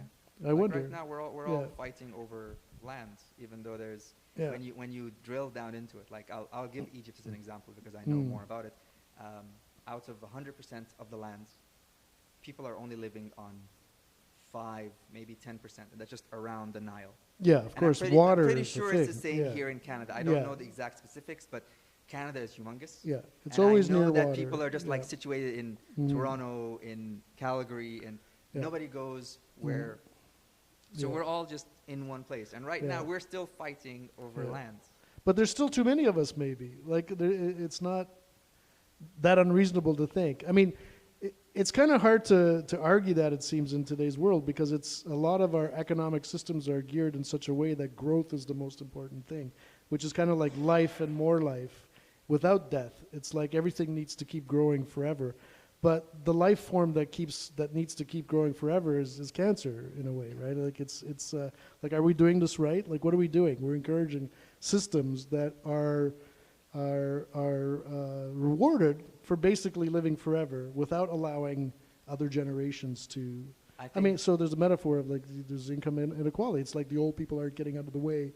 I mean, again, it's not a conscious thing. It's not a conspiracy. It's just No, it's a truth. yeah, it's a natural state. I honestly Yeah. think that we're so adamant in our quest to label things like, oh, you're a capitalist, you're good. You're a communist, you're bad. You're a Muslim, you're bad. It's You're never that Jewish, easy. You're good. It's not that easy. No. And the fact is, everything in moderation, like moderation in all things and all things in moderation. That's how it should be. Yeah. Because That's good when advice. you have, the Elon Musks, the Bill Gates, people who have more money than a lifetime to spend, Oh, yeah. And yet, at the same in the same image, you can see people in developed and in developing countries who don't have enough money to get a meal, to get a coffee Yeah, from but I Tim find Hortons. some of those poor people from the poorest parts of the world are the most accepting of capitalism. It's like, yeah, give me the chance to like buy something and sell it for a profit and run my own business. Oh my God, like of course I want that. Like That's what everyone they're wants. willing to take that risk because it's like it's shitty whatever their situation is. At least I have a chance, But within a system that's because open. they've been Yeah. given a warped view of the world where Yeah. the more you have, the more you are worth, the Right. more you matter. Whereas it's Right. not that. Like Yeah. you said, again, going back to the point of the forager that Sean mentioned, Yeah, if you can live on a piece of land where you don't have to worry about rent, as Randy was mentioning, where you can go out, you can find food, you can provide for your family, you can raise them right, and you don't have to worry about anything. doesn't take much. Yeah, That's what you need. Yeah. But right now, but not everyone's content. exactly, for everyone's like, that. oh no, Yeah. you need the latest car, you need the latest piece of tech, you need the Yeah. latest gadget, you need the latest Yeah. So, but iPhone. it's interesting though, isn't it, that it's like it's a built-in thing to encourage life and the growth of life. It's like we have this again, this internal proclivity to do that, and then we just take it too far. It's like, yeah, we have this, idea that we want to gather resources and hold it for ourselves, but then something happens. Some people just take it too far. Like I think it's the same as how a couple of days ago we had the Truth and Reconciliation Day here, 30th of September. The orange shirt thing. Yeah, Orange Shirt Day. Now, Yeah. what I came to understand is that this is a day where the people of Canada today are regretting the decisions that were taken by the people of Canada a couple hundred years ago. Sure. Yeah. In how they came in, they saw the indigenous population, and they annihilated them. But Basically. even 50 years ago was pretty bad. 50 yeah. or more. Like, I I think it mean, was- I think it like was even more. the 50s, I know, but I Yeah. mean, it's gone longer than people think. Yes. And even into the 70s, there were these schools. It's crazy. Funny thing about not Or learning more. from Yeah. what's happening is you would see people saying, "We are sorry and we remember," and all this. But then you would have the same people saying, "We believe Israel has the right to defend itself," Oh, yeah. where the yeah. indigenous population is trying to. People live. have a way of Exactly. rationalizing. Exactly. Yeah. We can look back, and again, there was another Whichever post side. about Yeah. the U.S. Army, the U.S. Navy apologizing for something that they did to people in 1850. So it only took them like 170 something years to Oops. apologize. Our bad. Yeah, so I'm assuming that people are going to apologize for Palestine in 200 Yeah, years. a couple time. of hundred years. Yeah, Yeah. we'll get around to Again, it. this, Yeah. is, this is us not learning from history, and this Yeah. is us thinking from the capitalist perspective. Yes. Where, again, We're swimming in it. We can't help it. Like that's what we are. Literally, we're swimming in it. Not literally. I guess metaphorically. the we're way swimming. I see it is that But- there should be like a cap of how much you should have, and Yeah. then anything above that should go towards R&D, towards Yeah. bettering the world, as opposed to just having. I have a proposal trillion for a dollar- taxation trillion-dollar companies. system. Yeah. Tell me, please. Well, Pray it's tell. just basically we just. I mean, everything's electronic. We could have our funds basically. Each person essentially could have an account, and all of this could be done in real time. It's like as you accumulate wealth, the more you accumulate, the more of it goes back into the common pool. Like, basically, it's this taxation system. As the richer you are, the more. It's like if Elon Musk is making $1 billion that year, maybe he has to give up 99% of it as tax or whatever back into the common, Doesn't and that- then everyone splits it, right? Does that sound like the blockchain? Yeah, That's- you that's could exactly what they track it said, with the yeah. blockchain, but it's not a very efficient way of tracking it. But see, a lot of people would say, and I used to be one of these people, it's like there's something inherently good about competition, and I think that's true. There's something inherently good about open systems and open source, and that's the good thing about capitalism is that it's an open source, right? So we want to keep some of that, and people for whatever reason, Elon Musk thinks it's a game, and he's trying to get the most points, and he wants to get that accolades and the recognition. Let people have that. You can still say, look, Yes. I generated $22 billion of wealth, and I'm sharing most of it with the Commonwealth. Yeah, Why that's not? correct. Like, The only- they'd still get all the accolades. The only Yeah. problem is that we've come to a point in life where the people who are most successful, they are the ones who are most successful at hiding their money as well. That's also and it true. doesn't end Yeah. up And the going- laws are made Yeah. by the people who like they you saw support. how how many years was Trump refusing to release his tax returns? No, I mean, And then when he did release them, how much did he pay? Like $750. it's crazy. How much have you paid in taxes in the last year? Yeah, if you're honest with your taxes, you end up paying more. I had a business partner who just didn't file taxes, and then eventually, like 10 years later, they catch up to him and they negotiate a deal, and he ends up paying a lot less than I did, over all those years because I paid my taxes. So it's kind of unfair. But I feel like we've gone on quite a Yes, while. Thank you so much. That was a very interesting. That was great. Thanks, conversation. Eamon. Thank you. All right. Amen. Okay. So, Dex, I don't know what's the timing. You in? Yeah? We're going to do one last performance, and it's Dexter Eco, who is, I don't know, sometimes I describe as my right-hand man. We're doing shit together. He literally built the stage. And I probably don't thank him enough, but thank you. And I want to invite you on the stage. Just whip something up, and then we'll chat.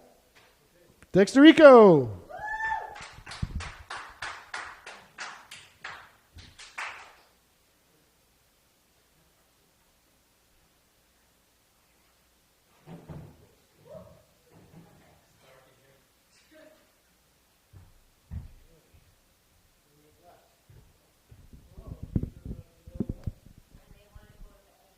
Yeah. Okay, I am going to entertain you with some songs I've written. Oh, a long time ago. These are old, so I'll just sing one or all three. Let's see. So this song I wrote coming back from Vancouver. I was driving by myself through the Rocky Mountains, and I would hum this song to this melody in my head, and I was just amazed at the majesty of the mountains, and I had to pull over to write lyrics to this melody I was humming. Na na na na na na. Da na na na na na na na na na na. Oh, jeez, holy gee, I haven't sang this in a while. So I wrote down the lyrics, finished it when I got home, and that was my first song. So it's kind of folky. I like folky songs. Let me sing it. I have to get into it.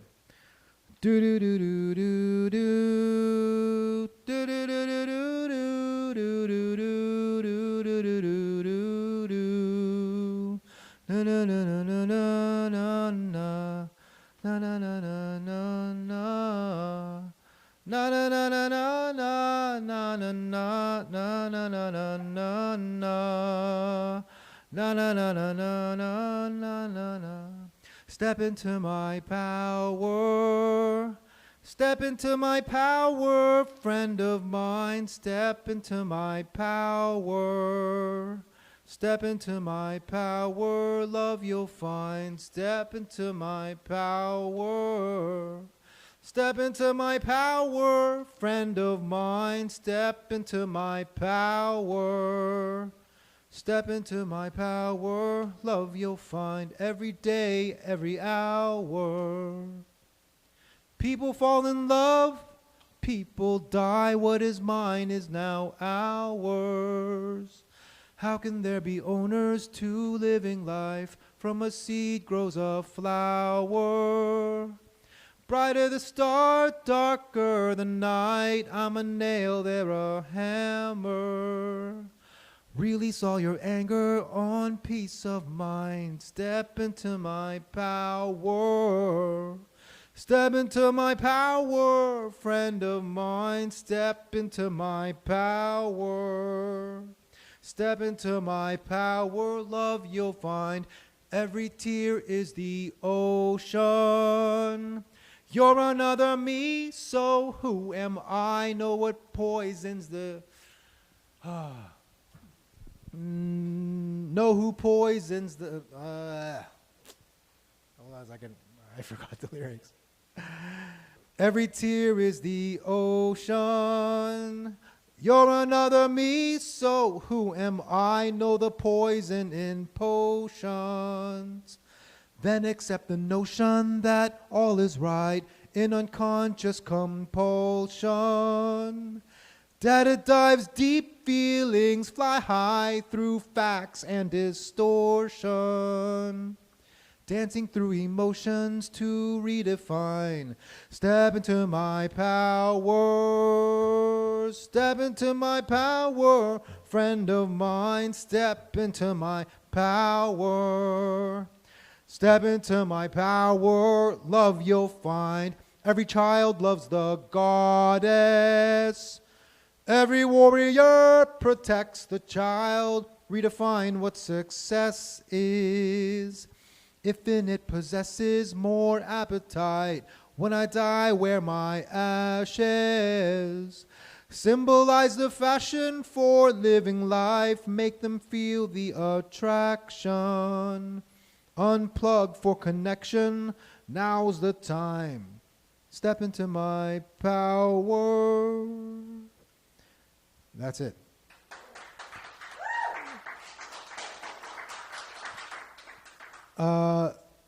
Yeah, that was my first song. And then, funny thing is, I sang it to Jake way back when in Toronto, and he goes, "That sounds like the theme song for MASH." You remember that? Now I hear it. I couldn't get it out of my head. I'm like, fuck. And then for the longest time, I'm like, you're right. Because MASH goes, I'm like, oh, it does sound like that. Yeah. And the other funny thing about that song, Coldplay, they released a song, and I was like, it describes my, and it has that one lyric, every day, every hour, in their first verse, and and then I believe the idea that what we release into the ether is easily accessible from anyone. So then we don't really own anything. It's you catch a frequency and you make it and you create from it. But I'm kind of tired. I don't want to go on. Do you want to get on the couch, Jake? Okay. Dexter. Jake. Thank you. Sorry, you know what? I just remembered that MASH thing. No, we got it wrong. It's not the TV theme song. It's the song to the movie, which is Suicide is Painless. Oh. That's the name of the song. Okay. Suicide is and that's what it sounds like. Not the MASH TV theme song. Oh. But MASH the movie theme song. Oh, I don't know the difference. Which is not everyone's seen the movie. But it's it's a pretty good movie. I just Elliot remember Gould, the intro. Donald Sutherland. Yeah, that's a different thing altogether. Yeah, that's more modern and jazzy. But yeah, your songs, again, we got to listen to them side by side. It's a good title for a song. So what about death? You were just singing about, I've heard the word death in there and moving on and like what happens? What's this all about? That's funny because I think about death every day. Really? Every day. Like I have this weird, way, morbid fantasy to die. What does that mean? Like just to not exist, to transcend to the ethereal plane, where your spirit exists and then your body just goes away. I fantasize about that every day. Like you want that, you wish it was the case. Is that what do you? I look forward to it. I Right, look forward I got to you. the end of just non-existing. So you have some confidence in that result, then that you're looking forward to it. Like I don't have So a is it negative opinion about it. right, I don't have any Right. fear. I have fear of pain. yeah. Like if someone's holding It's funny, a yeah. knife, Yeah. I'm like, can you have a gun, please? It's just faster. Don't. It's when we were kids, we would ask questions like that, like how would you want to die? Like if you Yeah. died, like, and I would always say, I don't know if it was bravado or machismo, but I would say that I want to feel it, like I want to be present. I don't want to die in my sleep. I felt like that would be bad thing for me. It's like live right until the last drop. You know what I mean? Yes. It's like it's so precious, Yes. this life, that I want to just like snort it at the last with my last breath, And but nowadays I don't know. I wonder. Well, you don't need it to be painful, but yeah. Speaking of snorting, when Yeah. you do psychedelics, Yeah, and, I don't and normally you're snort it, but you're not necessarily. Well, Funny Yeah, enough, we did yeah. snort or inhale DMT together. We did, yes. We have. We also did ayahuasca together. No, not ayahuasca. It's only DMT. And Weren't you acid. at the ayahuasca retreat? Oh yes, I apologize. You're yeah, right. yeah, You're the yeah. first one to introduce me. That was my bad. That's right. Yeah, so Jake and I did ayahuasca with that Yeah. fake shaman, remember? And you were like, I don't know. what's I mean, wrong what- with him? He was okay. I'm like, the guy's drinking alcohol and mixing it with ayahuasca. I mean, And picking well, up what the did we girls that were expect? there. I mean, he's incorporating some of those ritualistic things that they do, and then we kind of we know he's kind of nudge, wink, wink. I Yeah. mean, you're not in the Amazon. We're in like Collingwood in a backyard. I in know, a nice yeah. spacious backyard. Like I accept that. Like it's kind of like not pretend. It's fake. It's real. It's placebo. It's it's all those things. Well, not to Yeah. invalidate the whole experience, I think there it was was pretty good. something in that stuff. Well, of course, yeah. Because Yeah. that first experience was like something out of the movies where Mm. I was there denying it because I didn't like this guy. Oh, and you, yeah. Steve, and Alan were lying down going, And I was like, I'm not feeling nothing. And then all of a sudden, I see on the door frame some kind of like matrixy kind of thing happening. Like a snake. I saw a snake. I saw serpents that night. Oh, really? I saw a woman like a serpent, like what's that woman's name? Like Medusa? no, you kind of, but no, more like wearing all black, like blood black, like blood Ooh. red black, and it's a woman, but she's kind of like floating and has like a snake, like like a mermaid, but instead of a fish, it's kind of like a snake. And I remember the experience was really profound in some sense because it's like this snake woman was trying to convince me that I need to let go. And then if I let go and I go through this door, I will find like eternal bliss. Whoa. And it's like it went back and forth, and it's like, okay, I believe you. I'm gonna try. Like I would go to the door, and I was about to go in, and then immediately, just before I did, an idea popped into my head. What if she's like tricking me? And I wouldn't go through. It's like I kept stopping myself Wow. from going through. But in retrospect, I think, why didn't I go through? Like, Yeah. I'm not really gonna die or anything. I mean, this is what happens in trips. But at that moment, it's your instinct that's like, no, it might be a trap. Like, I don't want to go down there. Maybe I'll never come back. It's that kind of a weird. But it doesn't sound like yours was as intense. No, it No, wasn't. it But was I did just do it in pretty light. Iowa. I did do it in Costa Rica a few times. And that was more intense, right? Actually, no. No, really? Okay, well, your It was enzymes might be strange. different. Yeah. In terms of the appreciation of nature and disassociating from the economic system, I got that. Okay. But other people, after the session, they were like, I was talking to God. Sure. I was hearing colors. Sure. I had a conversation with my dead father. I was Yeah. like, I vomited, and then Diarrhea too? I had both. I had Yeah. eye strain from the candlelight. Like, but at the end of it, during the day, that's when I had these subtle epiphanies. It was, well, I mean, it's like, I believe that a lot of these ancient religious experiences are people having psychedelic trips, or what could be described as psychedelic trips. Because you don't necessarily need to ingest anything, although some people did. They would often have like a mushroom that they didn't even know about, or something, some rye that has, some mold on it, and have a psychedelic experience. Or you could just have it because you're tired, or you're hungry, or you're out of breath, you're climbing a mountain. Like all of these ways that you can have psychedelic experiences. And many Yes. of these people, if they're in a certain frame of mind, they're going to come back down from that mountain and say, oh my God, I saw God. Yes. And he told me these things.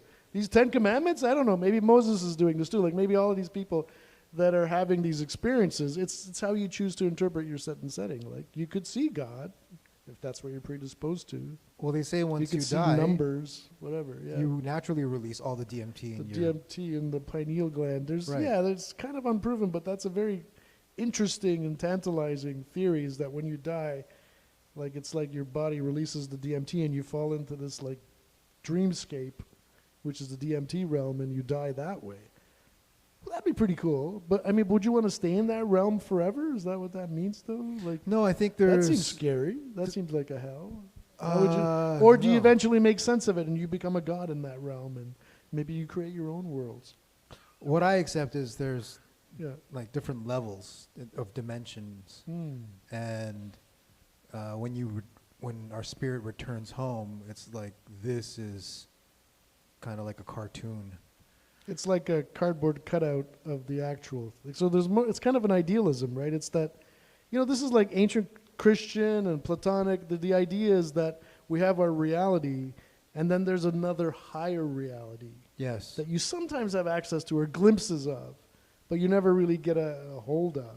Mm-hmm. And that is very tantalizing. And when you're tripping, that's what it feels like. It's like, oh, this makes total sense. I'm not going to forget this. This is so obvious. And then boom, you forget it. It's like, what the fuck? What did I just think? It's like, I had it and now it's gone. It's so... Because everything is so focused on a mental construct of reality. We have to understand things logically, understand things through measurements. That's how we get by. Yeah, that's how we live on this earth. That's how we succeed. Like, we have to play that rational, structured game to make sense of and predict the universe and live our lives. Yeah. And that's how else can we live? psychedelics, Yeah, psychedelics they let you reconnect out. you to more of the sense perception. Mm. So the sense reality in Yeah. a very hyper real way, where Yeah. for More example, real. Yeah, it's more real.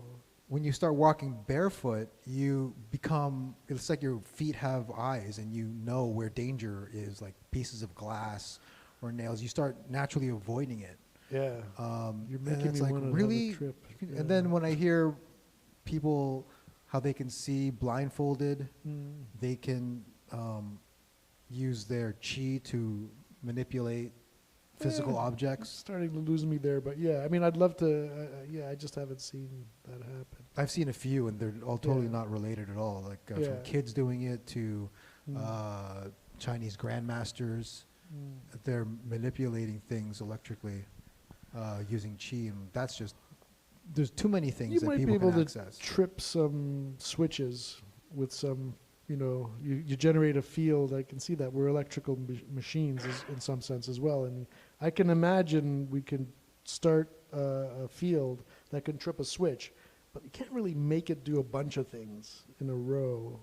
That seems kind of hard to believe. Anyway, we're totally tangent. We do tangents. Tangent, yes. Tangent Back on to a life and tangent. death. Life and death. Yeah. So you feel like after you die, you will, in some sense, still be alive, Yes, Mhm. I think there's just but in a different way. in a different way. Yeah. Uh, Not like we're gonna go to heaven, which is like your favorite place, having your favorite ice cream all the time. That sounds kind of infantile. Yes, it's more Yeah. that I don't know, just a ubiquitous existence of understanding everything. Being the light, being in the light, is that kind of a metaphor? It's like where you're talking about everything going white. It's like you're kind of being reabsorbed back into this universal consciousness. I sometimes feel something like that when I'm tripping. It's Yeah. like, oh, it makes sense because there's this, and it almost seems like animals have a better understanding or relationship to that way of being than we do. It's like our thinking kind of clouds it.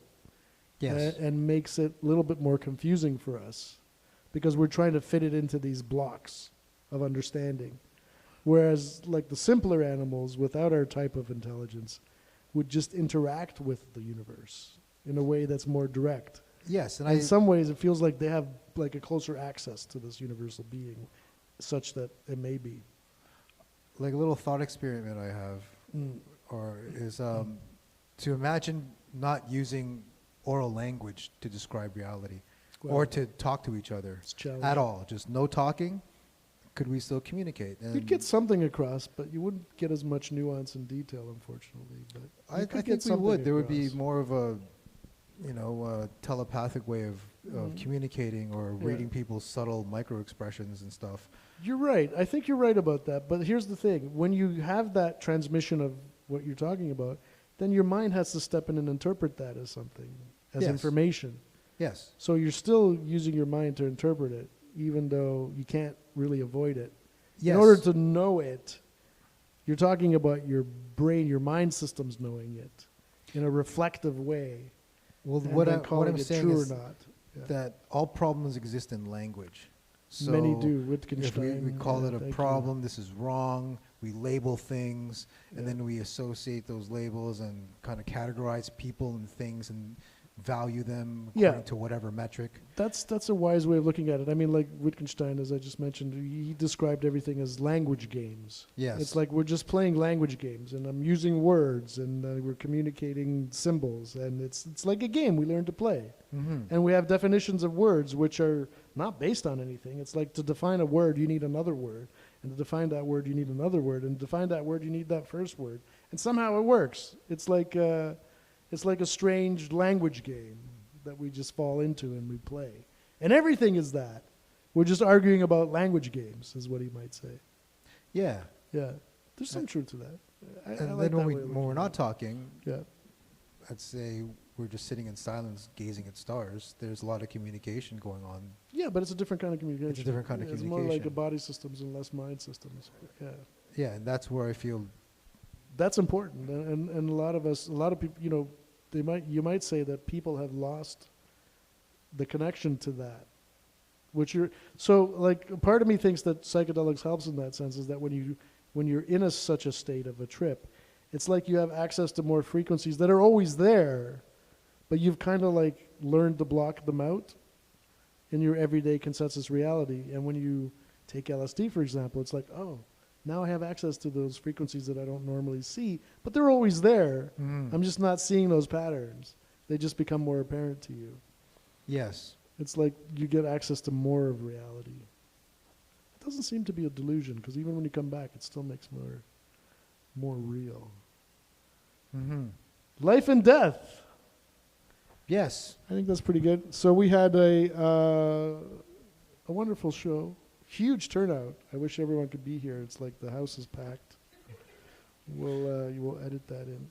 At least from another Yeah. dimension. Yeah. You know, We can't see you, but thank you for your presence. what's true anyway. Thanks, everybody. Have a good night. Thank So you. good. Right. Thanks, Dexter.